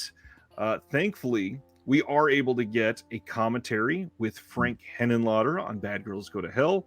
And then we got a commentary with queer film historian Liz Purcell for Indecent Desires. Then a booklet with writing from Lisa Petrucci, which is a big, big deal to be able to get that in this. Then My Brother's Wife gets a commentary from Wishman biographer Michael Bowen, and a photo gallery on that one as well. And then finally, The Sex Perils of Paulette gets a commentary from Lisa Petrucci herself. I'm so stoked that she is still involved and able to do something like this, because she does not have to at all. I'm, complaints about quality aside, I'm just so glad that these are getting released at all. Wishman is such a unique and fascinating story, and a lot of her films are surprisingly cool and interesting and weird. So this is great. A lot of them are also a lot more relevant and timely than people think, because she was very much an outlier at the time. So this is one that is going to be bringing a lot of people onto a completely different level of understanding Doris Wishman than you've ever thought possible, considering what they're packaging together. I do agree with Flickering Waves here. He says, I'm all about the Wishman box sets, but I think the third box may prove to be my favorite. I think that third box may prove to be maybe the most accessible to a lot of people, and possibly at least the one that they remember the most. Cool. I'm all for that. Every year when I teach Bad Girls Go to Hell, several students get obsessed with Wishman. Nice. And then when they check out films like Let Me Die a Woman and discover that these kinds of stories and these kinds of conversations and um, obviously the language has changed over time, but the fact that someone was trying to tell these stories, even if it's someone in an exploitive way, um, we just really responded to that. Like, oh, I had no idea there was this whole world of cinema that Michael Bay didn't make. Exactly. And what's really exciting to me is that this is eventually going to turn into basically a single cohesive collection that will rival some of the bigger ones like that Severn has put out with the Milligan Yeah. and the Ray Dennis Steckler and all of these, because it's going to have almost all of her films across the three, and then whatever the standalone releases, which if you know Wishman's filmography, there's a couple guesses you could throw out there, because they're really not going to be missing that much as soon as they're done. I'm curious because also we could get a Peakorama title from Vinegar Syndrome with a couple of the missing ones. Well, she denied she ever made any of those kinds of films. We shall see. I hope Doris Wishman, though. Go ahead. I just hope they manage to somehow get dildo heaven. God, yeah, I really hope so. Again, to kind of visualize how much is in this set, here is the listing on the back of all of the titles. Again, it is a 3-disc set, and really, really important to really just dive into her filmography if you have that first set and just keep it going, because there's still a third set coming this year as well. Moving right along, we are getting from Gunpowder and Sky, Hearts Beat Loud, which is from 2018 and possibly a little more mainstream than people were expecting. I'm really glad, because I didn't get the first Blu-ray release, and I've actually been wanting to see this for quite some time. This is the front of the slip, and then here is the back. This movie stars Nick Offerman, Kiersey Clemens, Blythe Danner, one of my favorite actors of all time, possibly, Toni Collette, Sasha Lane, and Ted Danson. This is basically about a single dad and a record store owner named Frank, who is trying to connect with his, I believe, daughter a little bit more. Yeah. So the father and daughter start to perform together, and it's basically just a feel-good music movie, which really speaks to who I am. I can't wait to see this for the first time finally. Have you seen this one? No, I mean, it seems sweet, and as somebody who's about to we're about to send our oldest daughter to college here in a couple weeks, and kind of dealing with the emotional impact of that. I don't know. I might have trouble getting through this one. So this one has all kinds of new stuff, which is really unexpected. We got a new feature-length audio commentary with the director and a co-writer and composer recorded this year. New interview with the director recorded this year. New interview with Nick Offerman recorded this year. And then feature-length audio commentary with the director. Interview from a few years ago. We even got Toni Collette interview on here, and just a bunch of stuff. We're getting a lot of the behind the scenes, all kinds of stuff. Plus then a booklet featuring a new essay by writer BJ Colangelo, like I mentioned earlier. Great stuff. Yeah, it's a killer cast. I don't know anything about it. I'm kind of surprised I hadn't heard anything about it with that cast. It definitely flew under the radar quite a bit. Oh, and the director, I just looked him up because I thought his name looked familiar. Graduate of the North Carolina School of the Arts, right down the road from me in Winston-Salem. So nice. Now I have to check it out because he's a hometown guy. Let's see what else we got, because we are barely getting started. From Canadian International Pictures, we are getting The Kid Brother. Here is the front of the horizontal slip, and here is the back. Now, this is one that some people are championing so hard, and I have never seen this, but good gosh, after reading everything on this, I can't wait to watch this. This says, going through life without legs, 13-year-old Kenny Easterday is playing a version of himself in this film. Wow. Is active and enthusiastic, resisting the pressure to wear prosthetic limbs. He also finds himself the subject of a documentary made by a visiting French film crew. As the production unfolds, Kenny's parents, brother, and absentee sister bring long simmering tensions to the surface, shaking Kenny's delicate sense of balance. Determined to better understand his place in the world, he hits the road for a daring journey of self-discovery at the age of 13. And just to sell it a little bit more, Canadian International says an unprecedented cinematic achievement that has earned acclaim, awards, and disbelief all over the world, while remaining largely unknown in North America. The kid brother is a one-of-a-kind coming-of-age triumph. In his one and only film role, Kenny Easterday lights up the screen with an infectiously appealing performance full of charm and playful abandon. This is going to be a scan in 4K from the OCN, restored by Elephant, Memoire du Cinéma, French, whatever, with sound transferred and restored from the original 35mm magnetic film 4-track final mix, which is really cool. They don't always go that extra step there. We've got an audio commentary featuring author and film historian and Canadian Kirla Janice and writer film critic Ralph Elawani. And then from 2022, a 33-minute interview with the writer and director. Then also from this year, an interview with Gagnon's longtime producing partner, Yuri Yoshimura Gagnon. And then 9-minute long memories from the film's international festival tour. Then again, a booklet featuring Rick Tremble's motion picture Purgatory comic strip on the film, and a new interview with co-star Jesse Easterday Jr. You know anything about Kenny?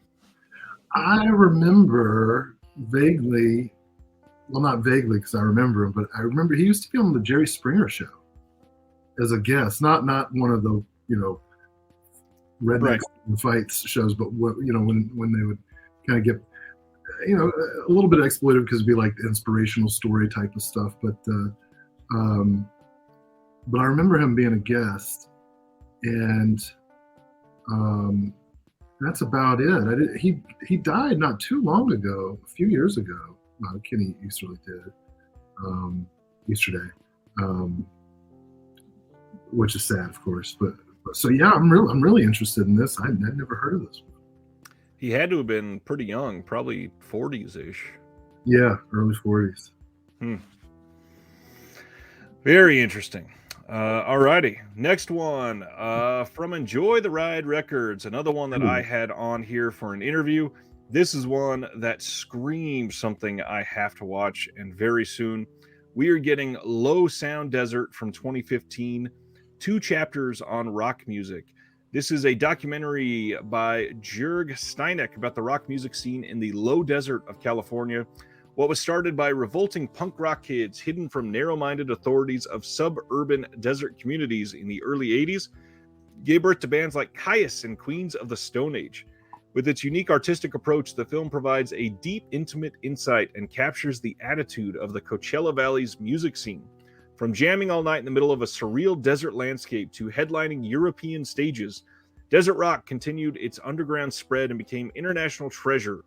Low Sound Desert is narrated by Josh Homme, Mario Lally, Brant Bjork, Alfredo Hernandez, Scott Reeder, Sean Wheeler, and many more from bands like Caius, Queens of the Stone Age, Yawning Man, Fatso Jetson, Mondo Generator, among others. This is going to be region free, and then they've got an hour of additional footage on here. And I grew up in California and grew up in the music scene. I did not get to anything in this area. I never really went anywhere near the Coachella area. Never went among Palm Springs, nothing like that. So I am super curious to dive into this. Oh man, that's the same daughter that we're about to send to college. I just got into Caius, and I'm proud of myself for doing so, because they kill it. Queens of the Stone Age evolved out of that band. I'm really interested in who the among others are going to be, right? The other bands, the stoner rock and punk rock bands, and how far south are they going? Are they getting into like some of the Arizona bands too, like Meat Puppets and stuff like that. I wonder. I don't know.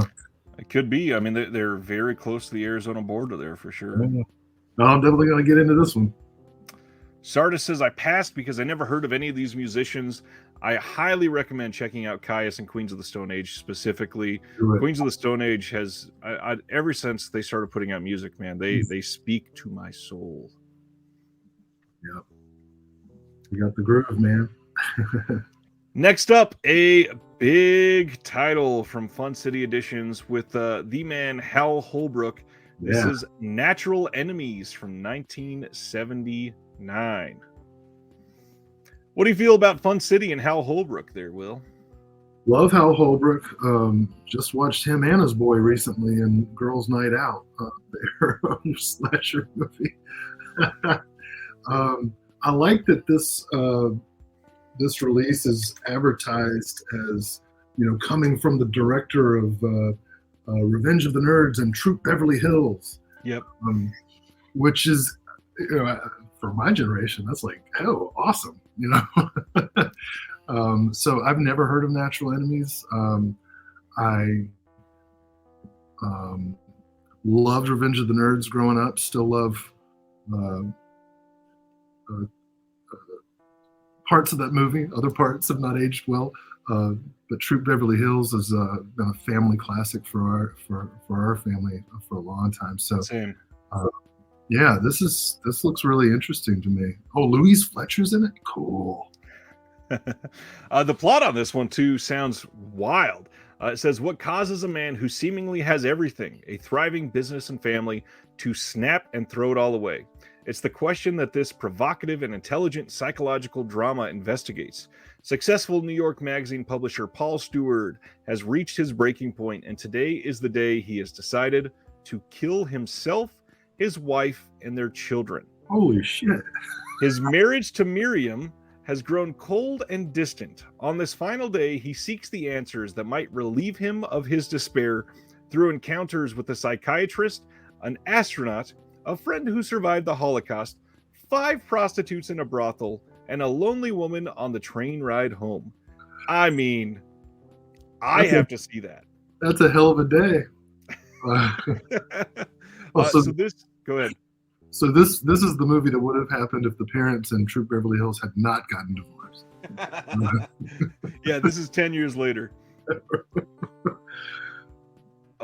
Video Store says Natural Enemies is a great film. It's like if Michael Haneke directed Save the Tiger.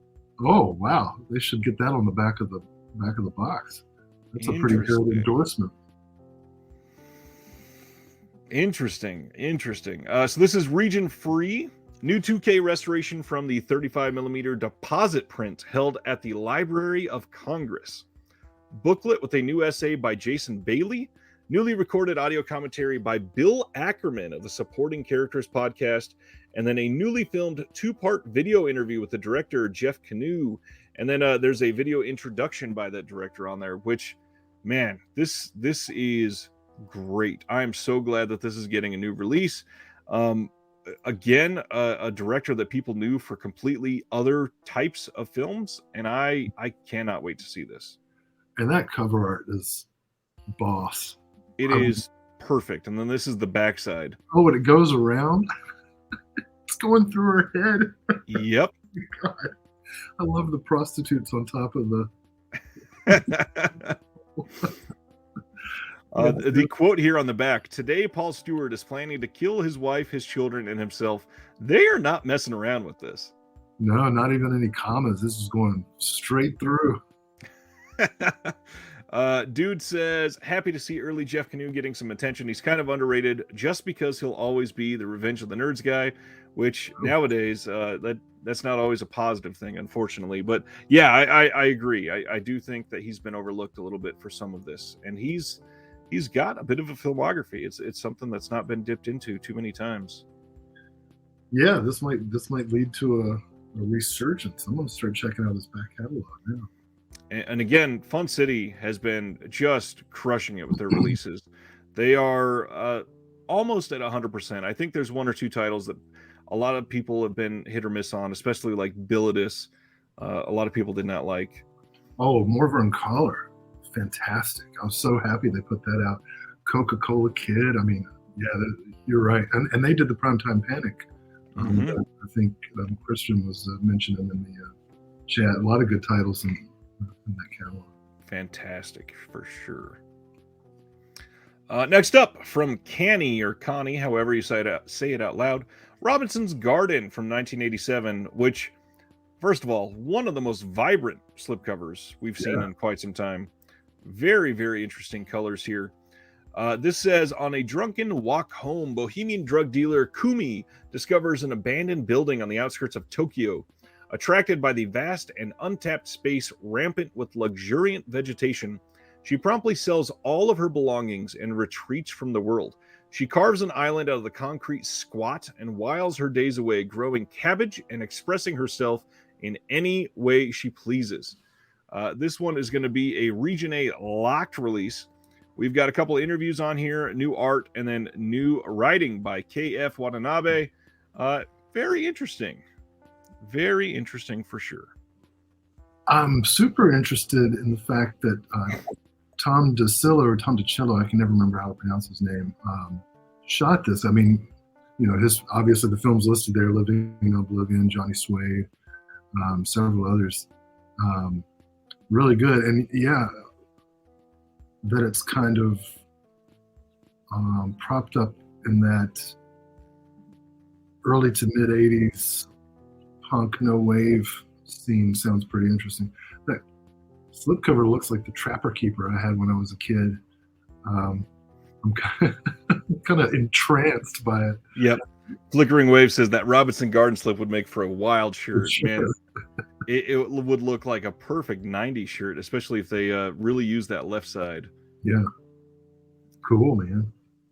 Let's see. 2 of Jeff Canoe's films are in the going out of print sale at Kino, says Dude McMahon. That's interesting. Which ones, dude, if you don't mind sharing? So we can tell everybody there. Next up, this is the one coming from Culture Shock releasing. This is Streets of Death from 1987. Here is the front of the slip, and here is the back. The censoring is by me. It will be uncensored when you get this slip. This says, in dumpsters, in the gutters, and even hanging from hooks, the streets of Los Angeles are being littered with murdered sex workers, as you do. A sinister John with a sizable wallet is tempting desperate women into dangerous traps. If the police cannot find the killer, then who will? Maybe it will be a former detective, or perhaps it will be a couple of guys shooting a documentary about prostitution. I know nothing about this one. This is Region Free. Interview with the director is on here. Interview with actor Larry Thomas, who you may recognize as the Soup Nazi.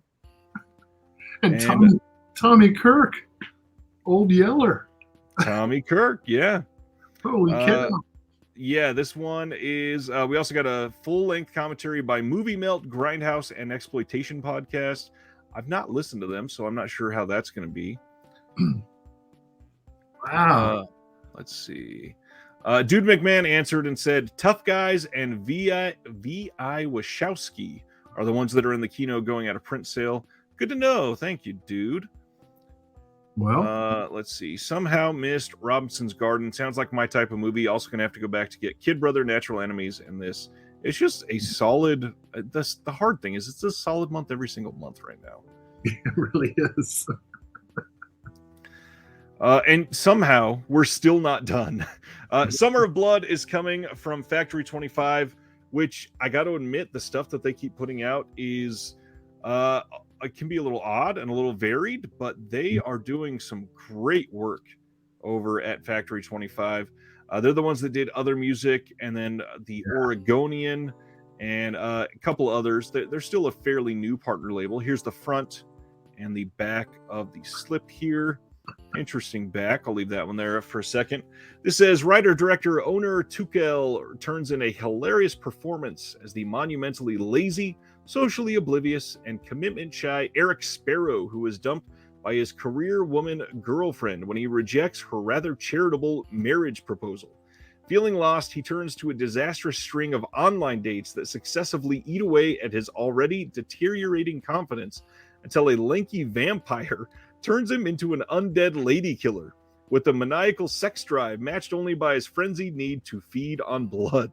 A collision of absurd, self-deprecating wit and existential curiosity, Summer of Blood is a hilarious horror comedy with a clever bite all its own.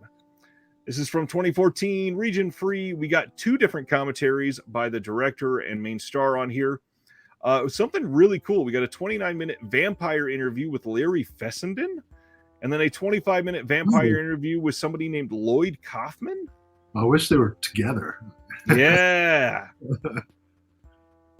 That would have been cool. We got some behind the scenes, some deleted scenes, some trailers in here, and then again, another booklet. We got a 24-page illustrated booklet with essays by Simon Bacon and the director. I got to mention Simon Bacon, whose work I'm familiar with. He's a really knowledgeable scholar, especially on all things vampire. He's written 150 books about vampires. Not really that many, but a lot. And the guy knows his stuff. Really fun to work with. So that's worth the price of admission right there. I don't know what it is, but there's been a lot of stuff brought up about vampires lately. So I'm glad that we're getting more about this. Again, it's a genre that seems to go in cycles. And we seem to be in a little lull for vampire films right now, so I'm glad we're getting this. Yeah, it goes zombie, vampire, and then every now and then there's a werewolf movie. I actually wrote an essay.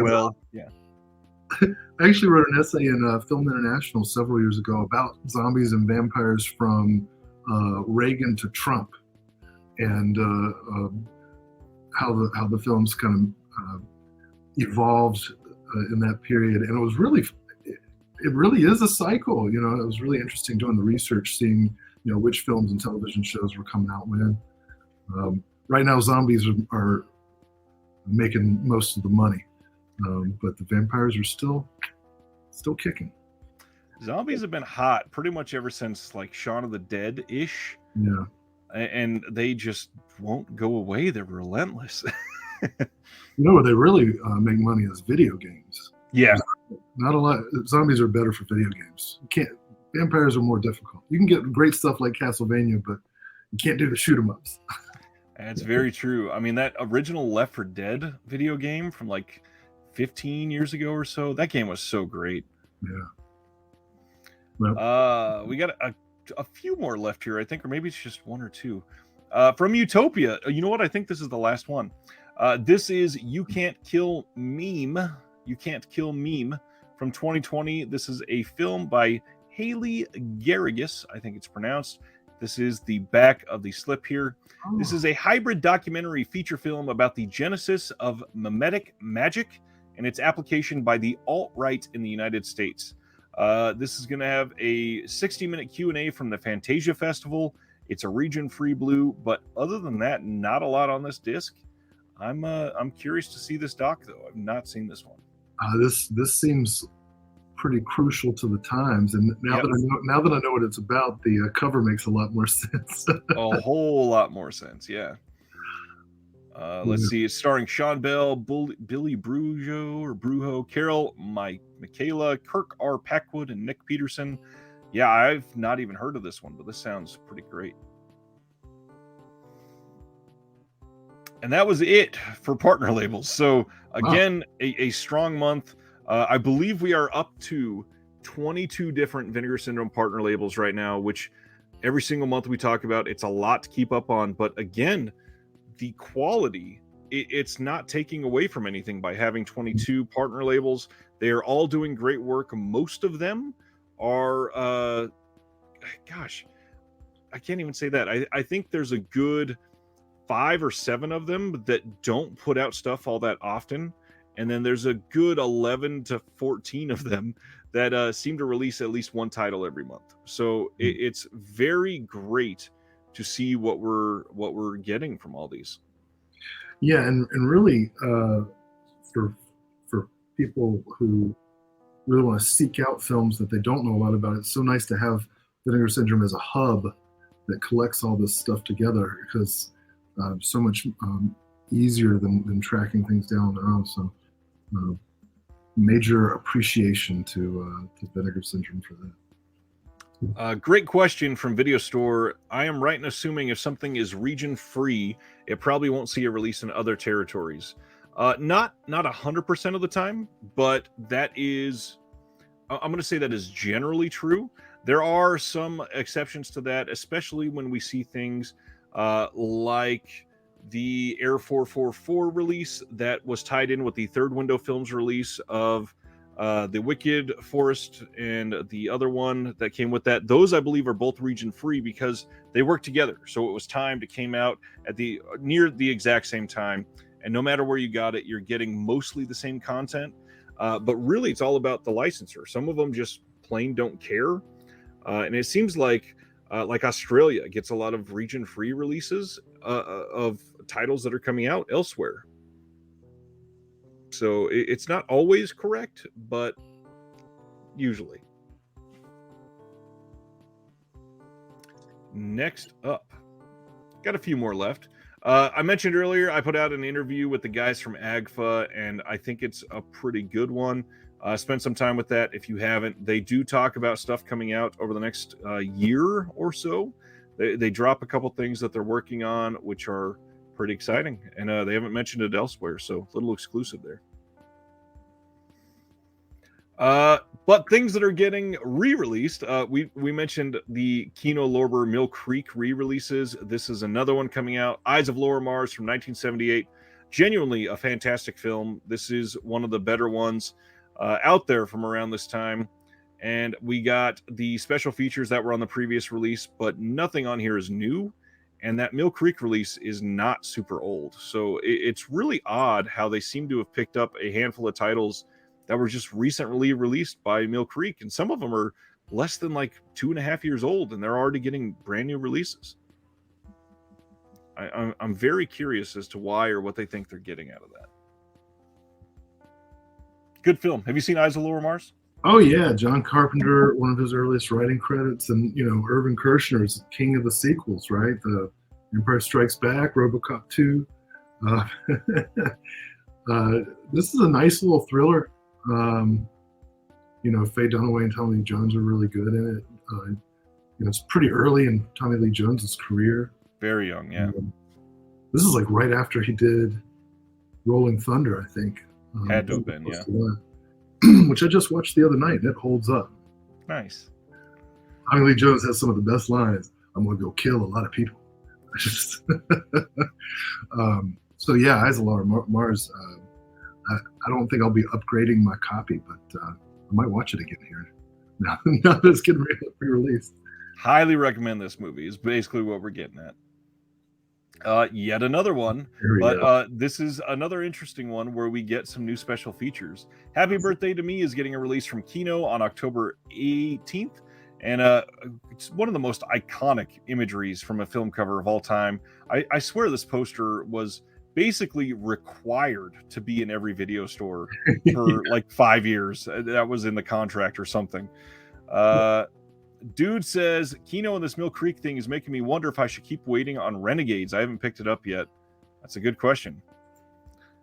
This gets a new interview with actress Tracy E. Bergman and a new audio commentary by co-screenwriter Timothy Bond, moderated by Daniel Creamer, and not a whole lot else on here. Happy Birthday to Me. It's not what I love. It's fun. What do you think of Happy Birthday to Me? Well, as a J. Lee Thompson completist, you can't go through his whole career without making a pit stop with late Charles Bronson and Happy Birthday to Me. It's not my favorite movie in the world, not my favorite slasher, but I recall enjoying it. And it's I would say it's kind of indifferently made. Glenn Ford doesn't look too happy to be there. That's true.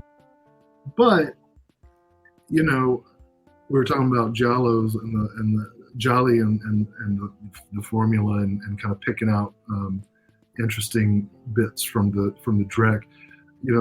Happy Birthday.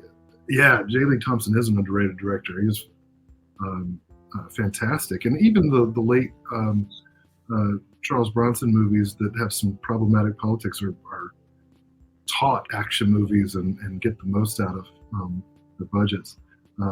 Happy Birthday to me though is it's kind of a middling slasher movie. If you like slasher movies, this is going to be a fun watch for you.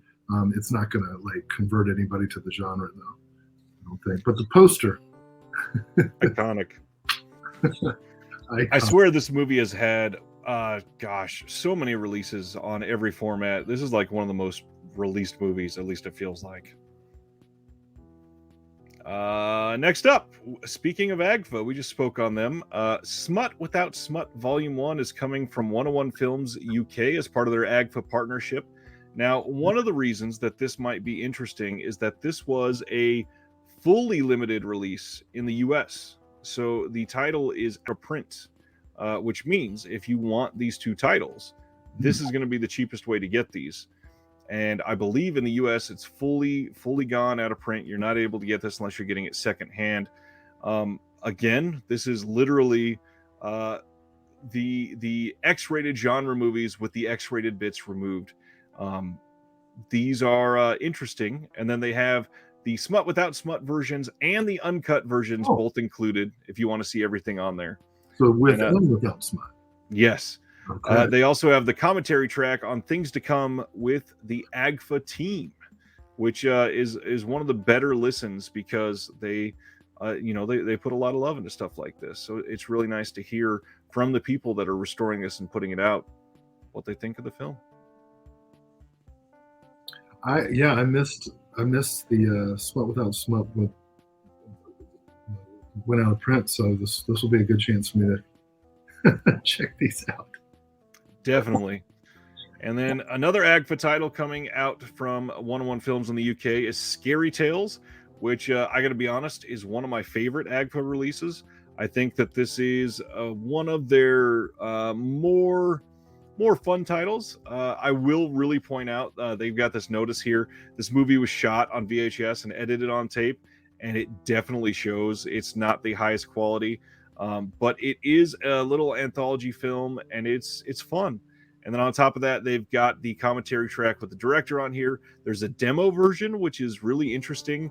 They've got vintage TV promo appearances with the director, which I watched on the AGFA disc here from the US, and it's hilarious seeing these guys on like a public access show with an actual news team, and really interesting take on it.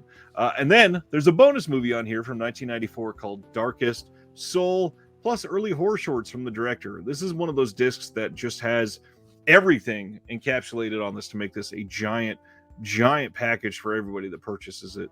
Definitely recommended from me. Have you seen Scary Tales yet?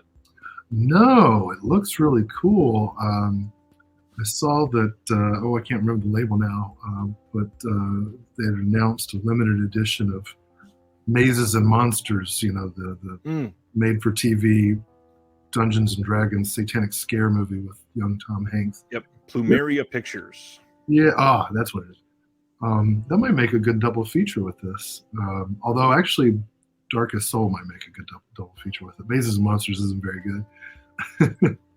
Scary Tales is certainly not the highest quality either, but it's certainly fun and a nice little snapshot into that time. 1993 was a wild time for shot on tape stuff. For sure.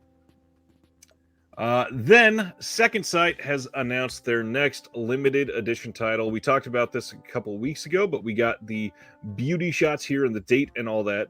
So you can pre-order this now from Second Sight, and I'm only seeing now that we don't have an actual release date on there. Let me see what they say on their website. This is coming on September 26th from Second Sight. This is a fairly new film. This is from 2021. A brutal enforcer returns home after a 10-year absence to embark on a gruesome quest for vengeance against the crime family that kidnapped his son and left him for dead. Now, everybody that I've heard that have seen this film seems to really love it and think it's one of the better modern crime films, and somehow I've never seen it. I never even heard of it before they announced it. I just completely missed out on this one. Have you seen this one? No, but when I saw the announcement for this release, I got kind of excited because this again, like possession movies, this is a subgenre of action and sci-fi Western movies I don't know. I just get into that that long simmering revenge film. I'm excited about that. Packaging looks great, really cool. Yeah. Nice art on the cover of this one. Again, lots of stuff. Second Sight always does great with these. They've got audio commentary with the writer and director and some actors, new interview with the director, an interview with the producer, and then an interview with another one of the producers. Then, of course, their limited edition will have that big hard box set with the softcover book on the inside with new essays from Andrew Graves, Elena Lazick, and Megan Navarro, plus the 6 collector's art cards you see there. It is currently available to pre-order, and it's relatively cheap, I got to be honest, $24.99 British pounds. That's not that bad. Mm. And finally, coming on October 11th from Kino, we get Blue Iguana from 1988. Again, I feel like I'm just saying this a lot tonight. This is one that I somehow have not seen before. We've got a decent cast on here with somebody named Dean Stockwell, some people may have heard of. Jessica Harper from Suspiria is in this. We've got Flea in this. Colorful 80s neo-noir. Hilarious spoof that's part mystery, part thriller, and all fun. And on top of that, Dylan McDermott is in this. He stars as Vince Holloway, a poor excuse for a bounty hunter with a problem. The people he tries to bring back alive keep winding up dead. And in the bounty biz, no pulse means no paycheck. So Vince accepts a high-risk offer from the IRS to recover $20 million from a crooked bank in the sleepy little town of Diablo, Mexico. Once Vince hits Diablo, he discovers a notorious bar called the Blue Iguana. It's loaded with thugs, killers, smugglers, and evil women. Vince feels right at home, but he'd feel more like making a run for it if he knew what awaits him. This has a trailer on it, and that is it. Here is the inner art that they're also going to be using, and that comes on October 11th. Wow, I've never seen this one. This is Flea halfway between Suburbia and the Big Lebowski, or no, the Chase. I think the Chase came in between that. What a cast! Yeah, and I don't say this because Dean Stockwell's in it, but the premise sounds somewhat Lynchian, you know. A bit, yeah. So kind of Wild at Heartish. Yeah. Oh, let's check this out. I know nothing. This one certainly looks fun to me. And again, I'll throw out what Stan says right there. Kino Lorber is just doing it up right. They seem to always do. I mean, putting out like 5 or 6 titles seemingly a week, you kind of have to do a lot at a time. Christian, I barely beat you there. I just threw out Wild at Heart. Good job. As we always do, let's go over what is coming out next week on disc, just in case you forgot. And then we will go over a fairly quick Q&A time with Will, if anybody has anything else from the video. So next Tuesday, we are getting Heat on 4K, which seemingly has some people saying that it's too dark on the 4K. But I got to wonder how much of that is up to people using either poor screens on their TV or not using great equipment. Too many people are using like a PS5 to play 4K films, or Xbox One X or whatever. You got to do it right if you really want the highest picture quality on these. We're getting Event Horizon in 4K. Both of those are studio discs, of course. Crimes of the Future finally comes out next Tuesday. That got a mention earlier from us. Sonic the Hedgehog 2 4K. My kids have been dying for that for months. Men from A24, and Alex Garland is the director on that one. That's finally getting the blue release. I'm not going to mention Doom in 4K. We got from Paramount Presents Back to the Beach, which a lot of people seem to be waiting on. Flying Guillotine 2 from 88 Films. A lot of people getting that one in already. Same with Dr. Lamb from Unearthed Films. We got some reviews popping up on that one finally. From The Film Detective, Battle of the Worlds from 1961. The next Code Red title, Made in Sweden with Christina Lindberg. That's kind of a big one for a lot of people. That one's finally getting released. Down to Earth with Chris Rock. That's one I remember a lot of people loving back then. Vivo, I saw this one earlier this year. Actually, not that bad. I've got kids, so I see a lot of these animated films. I've seen worse. State of Grace with Sean Penn and Ed Harris and Gary Oldman is getting its release. LA Age Jabber, I mentioned that one earlier. That is coming out from Visual Vengeance. Famous TNA 2 with Darcy the Mail Girl from The Last Drive-In. That is Full Moon putting that one out, and that seems to be selling like gangbusters for a lot of retailers right now. I'll tell you why. In addition to the lovely and talented Darcy, Jacqueline Lavelle, the pride of Full Moon Video. Amen to that. From Kino, we're getting, I believe these are both Kino, Little Man, What Now, and Next Time We Love. This one, Next Time We Love, has James Stewart in it. And then I think we're getting some re-releases, which is why Murder Made Easy. This is from Scream Team Releasing. I think that's getting a re-release. Yellow Brick Road. I can't remember who put that one out, but I've heard some people say that's a decent one. I need to check that one out. And that's the bulk of them as far as I remember. I apologize. I forgot Troma was releasing their version of Death by Temptation. Yeah, that is what next week looks like. So now that we are done with announcements and what's coming out next week, any questions for Will on Toby Hooper, on our discussion that we released last week, or anything else? And as you type those out, Will, I think you got some stuff to talk about that's coming up soon. You want to share with the class what's going on in your world? Well, I'm kind of excited. Tomorrow I'm going to be recording a podcast, Cinema Death Cult, with Adam Bulger. We're going to talk about Wes Craven's television films, which I'm pretty excited about. I'm working on a project about writing about those films. Summer of Fear, Chiller, Invitation to Hell, Case Busters, and the unreleased Night Visions. I think that's all of them. And so I'm excited about that. So that'll be coming out into the podcast universe in a week or so, and hopefully that bit of writing will be coming out next year. Let's see. Oh yeah, I was mentioning to you before we got started. There's a new book coming out around Christmas about Todd Browning. I'm really excited to be part of. Did some research on his film Devil. Big Todd Browning guy. If anybody who's into classic macabre and horror, I hope is too. Yeah, so those are some things that I'm working on, excited about. Really looking forward to seeing how people respond to the I'm Dangerous Tonight Blu-ray, which I should mention Stan Geezy is also a part of. He was a videographer on the film, and there he is, and contributed a lot of amazing behind-the-scenes footage of Toby Hooper directing and cast and crew working. So there's my little promotional reel. As I said last time, all the links for Will are in the description below, where to follow him, where to get some of the books that he's helped edit.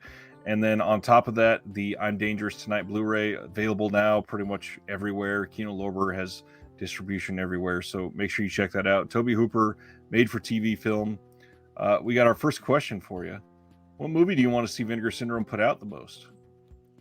Well, I think they're already going to answer that question with Texas Chainsaw Massacre 2, but I don't want to sound like a pervert. But the Picorama label is the only place I could think of that could release the You're welcome, Stan. The Picorama label is the only place that I think could potentially release Wes Craven's pornographic film. Wes Craven directed a film under the nom de plume Abe Snake called, was several titles, but I think Angela is the Fireworks Woman is the most common one. And he did that between, did he do it right? He did it right between Last House on the Left and Hills Have Eyes. And the film features a lot of the themes about family and the kind of rot of the American middle class that you see in his well-known movies. So I'd love to. That'd probably be the one. I actually did a 2-hour long interview on Christian's Hobby Blog, in which we went through about 40 different films we wanted to see released in high definition. So nice. If you want to kill some time, that'd be worth checking out too. The Wes Craven porn film that he just brought up, that has been guessed by a lot of people as coming from Vinegar Syndrome with some of the hints that they've put out previously, and it's never came to fruition.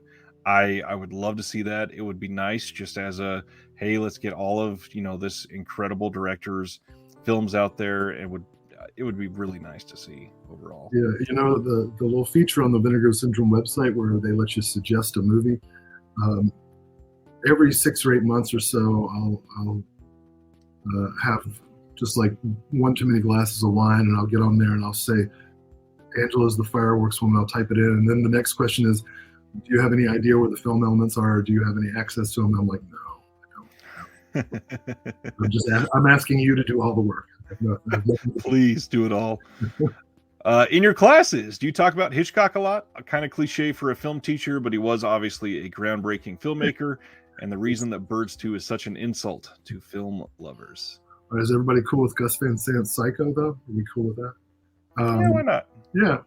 I actually don't teach Hitchcock a lot, just because the older, more established, tenured professors tend to focus on the canon, right, filmmakers.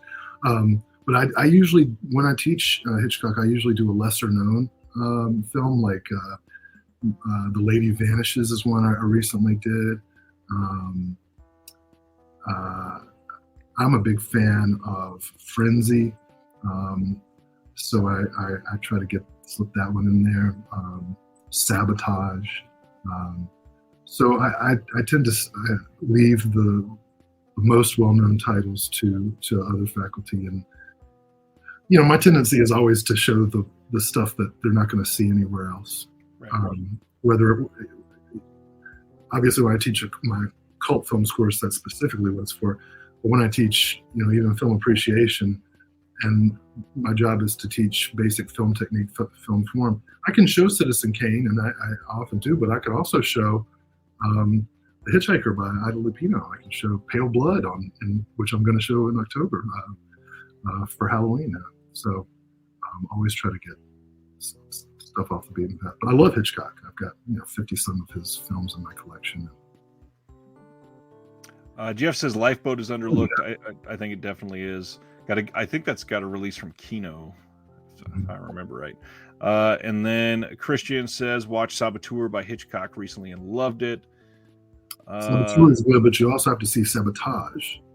It's two different ones. Speaking of Christian, he says, who's a cult director that should have more exposure by these labels? More exposure.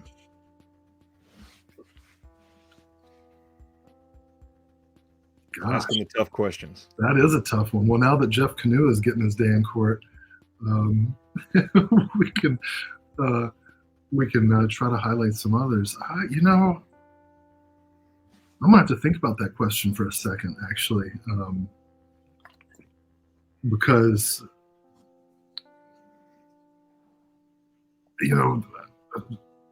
I would like to see some directors who have smaller filmographies that haven't been explored, like Deborah Brock, who did Slumber Party Massacre 2. She also did Rock and Roll High School Forever, which needs a good release because that movie's bonkers. So I'd like to see a little love over there. Gosh. Well, they got Al Adamson covered. Ted Michaels. We need some more Ted Michaels films released in high definition. There was a great documentary, The Wild World of Ted Michaels, out like 10 years ago. But most of his stuff is still only available on DVD. Who puts out The Corpse Grinders? Is that Vinegar Syndrome? Yeah, Vinegar Syndrome. So, yeah. So at least have that. Is there anywhere we can find your list of favorite films? I don't have a list. Any sort of like blog or anything like that you can point people to? I really need to do that. I was telling you last time we talked. I've just recently got a Twitter. I've stayed largely off the internet. I technically have a Letterboxd account. I just haven't really done anything with it. I'm going to have to do that soon. I'm pretty sure that's like standard issue for professors now. You have to have a website to hawk your wares and promote your work. So coming soon. But shows like this, I pretty much say all I have to say. Here's a good one. Favorite film book of all time? American Twilight, the cinema of Tobe Hooper. That's a tough one too. I'm not trying to be difficult with the answer, but it really kind of depends on the sort of subgenre film book. The book that really got me into film studies was David Scull and Elias Savada's Dark Carnival, the biography of Todd Browning. But I've been very fortunate to be a student of and now a friend to David A. Cook, who wrote A History of Narrative Film, which is probably the best single volume, I think, history book. It's a pretty good read too. It's about 800 pages, so it's not going to be in one sitting or anything. I really like the work of Gwendolyn Audrey Foster. She writes a lot of really great analyses and reclamations of underseen films, especially by women directors of color. Wheeler Winston Dixon, who's written like 100 books. They're all really good. Christopher Sherritt, who's a big influence on me. This is just going to keep going, so I'll stop there. But one last one I really like is Gary Rhodes. He writes a lot of great stuff. Really, his research is really deep dives into the archives. He goes through drafts of scripts, noting every change. He finds all of the memos and really pieces together how films got made. He's the authoritative biographer of Bela Lugosi. He's written 4 or 5 books on Lugosi. Wow. All right, I'll stop there. Film books are always difficult for me to read because I end up taking notes and just want to go deep dive into 34 different movies before starting into the next chapter. Yeah, it's one of those things where you highlight every sentence. Definitely. Video Store says, have you seen The Art of Dying? And if so, why didn't it win Best Picture? I've not seen The Art of Dying yet. Ever since I had kids, I've started lagging about 5 or 6 years behind films as they get released. Yep. So, but I'll put that to the top of my queue, and as soon as I see it, I will answer that question. Here's a fun one. Wait, what won Best Picture? What year was that? I don't even know. Thoughts on The Mangler? It's one of the few films where I actually fell asleep in the theater. Stan's going to come for you. The Mangler is definitely not Tobe Hooper's best movie, but it's one that I think rewards rewatching. It's a real shame that was his last theatrical release. I think that the new Shout Factory release, and I think Arrow just did a UK release that's got a video essay by Scout Tafoya, who is the most effusive champion of that film I've ever met. I think when you get to revisit it and kind of think about it in context of his other films, there The Mangler improves. I think a lot of it is the concept kind of throws people off, like it's a haunted laundromat. But it's not that. It's the machinery that grinds the working class to gristle. Exactly. It's really a very gooey metaphor for in the book American Twilight, we have 2 essays on The Mangler. It's the only film that gets 2 essays, and one analyzes it as there's a lot of different things. I'm boiling it down, simplifying. One analyzes as a metaphor for the Hollywood machinery, and then another more broadly capitalism in general. So I'd recommend getting the book and then rewatching The Mangler. As obtuse of a question this is, do you think there is a clear Tobe Hooper, like, objectively best made film and worst made film?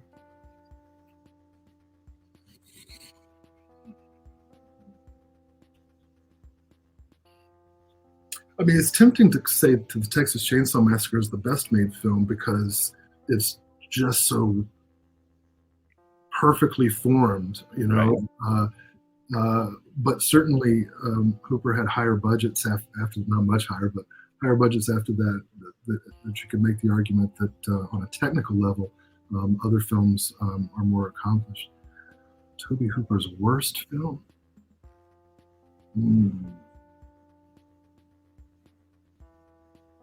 I mean, for me, probably Eggshells is the least entertaining. Like, if I'm going to look at, you know, his 20-some, 30-some filmography, that's right. That's not the first one I'm going to choose. But even it's pretty well. He was a super talented guy on a technical level, and the people he collaborated with were just top notch. He didn't work with a lot of you know, shitty editors or cinematographers. So I don't know. I'd have to think on that one as well. I'll say for now, Eggshells is probably my least favorite, and Chainsaw 2 is just my, like, growing up was always my favorite. So I'll say that. Let's go for a fun one, and then we'll close it out with a pretty heavy question here. First off, what is the best barbecue? And I'll say there's not necessarily a right answer, but there's definitely a wrong answer. Well, so I'm from North Carolina, you know, and we make it a certain way that might not appeal to you. As long as the answer is not Texas, I'm fine with that. Well, no, it's not Texas. You know, got a pretty good barbecue place right here in Greensboro called Staney's Barbecue. I like it. But we got a spice and vinegar style to the barbecue here. Before COVID, there was a nice festival that would come through the Winston-Salem area that I used to go to. Haven't been since. I think it's reopened. But yeah, I'm gonna say Staney's Barbecue right here in Greensboro. Nice. All right, here it is. Why is film academia important, and what can it give us that the internet cannot? You know, that's a really good question, because I think Sam Deegan was talking about this a little bit in her interview a couple of weeks ago. You know, there's definitely a large faction of academia that's kind of closed off. You can interpret it as elitist or just a community of people that have developed a type of jargon that just won't admit anybody else. And I think, you know, you can read a lot of academic film books and find them just impenetrable. Same for literature in that way. Some of the best film criticism and film journalism I've ever read has been, you know, what we'd call amateur, you know, fan scholars, you know, people who are just really interested in it and do it as a hobby.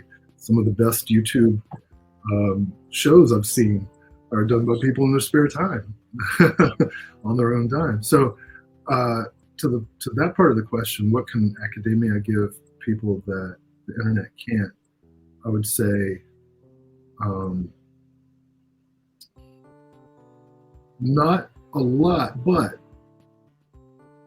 one thing that film academia can give, the first, you know, if you go to school for this sort of thing, you get a concentrated time and opportunity to really expand your range and draw from people who have spent their lives doing this kind of research and working hard to archive and preserve films, and also to contextualize them in the history. And, you know, people can do that on their own as well, but the university gives a kind of concentrated place, an archive, a library, and a collection of talent that that can be accessible for the students who are there. In publishing, and this is a good and a bad thing. There's in academic publishing, you have to go through a lot of gatekeepers. That's And true. so one thing you can be sure of is that, if you look at a book like American Twilight, it's written in a way that's accessible. You do not have to be a film scholar to understand it. It's pretty much jargon free. But you also know it's gone through the ringer, right? Experts in the field have read it, critiqued it. We've had to respond to those criticisms and Tore it apart. work it apart. And that part of the gatekeeping, I think, is really valuable, as opposed to books that don't go through that process that can be a little bit sloppier in their research. On the other hand, a lot of books don't make it through the gateway because there's some kind of resistance to the subject matter, or there's a radical approach that entrenched minds just don't get. And so this is a really long answer that basically says both and are important. And there are a lot of people, I don't want to say that I'm in any way special, because there are a lot of people like me who kind of straddle the lines, if you have Right. that lovely image of straddling, who work in academia and kind of can speak that language, but are really like, I'm not a filmmaker. That's not part of my talent, but I am a pretty good writer, and I'm passionate about film, and I want to be an archivist and an advocate for film that reaches as wide an audience as possible. And I think a lot of academics, especially in this generation and younger generations, are that. A lot of film journalists are that. Internet critics. The few remaining print critics are that. So, yeah, I think what academics have to offer is a certain talent pool and a certain depth of research that hopefully they make available to the wider public. I'd agree there. I mean, that accessibility is really one of the most important things, and that leads to the overall idea of film in general when we're talking about archiving all of these works. And that's why these extra features that we get on physical media is so important, because we get some of the voices that you will not be able to have if you just stick to a streaming method where there's no special features. You get access to families that were affected by these films. You get access to a producer from a film from 50 years ago that remembers everything about it and can share everything. I mean, the fact that we have Franco Nero interviewed in 2018 talking about Django made 52 years prior, and he can literally remember day-to-day stories. It is wild how much context we have lost with so much of this, and I just hope we never stop archiving some of this. Yeah. Film is one of the youngest art forms, but it's also one of the art forms most in need of preservation, and quickly, right? As people do pass on. I recently listened to a podcast about some Warner Archive titles, and they just upgraded to Blu-ray the Errol Flynn movie, The Adventures of Don Juan, directed by Vincent Sherman, and Yep.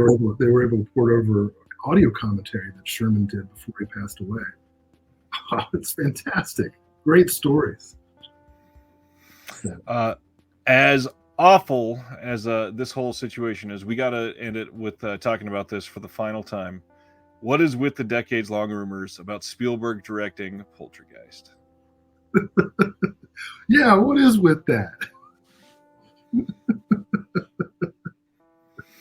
Well, there's a nice piece about that in the book, and let's see, Chris Woofter and I were on Cinema Death Cult podcast addressing it, and then in the interview with Ryan last week, we addressed it. I'm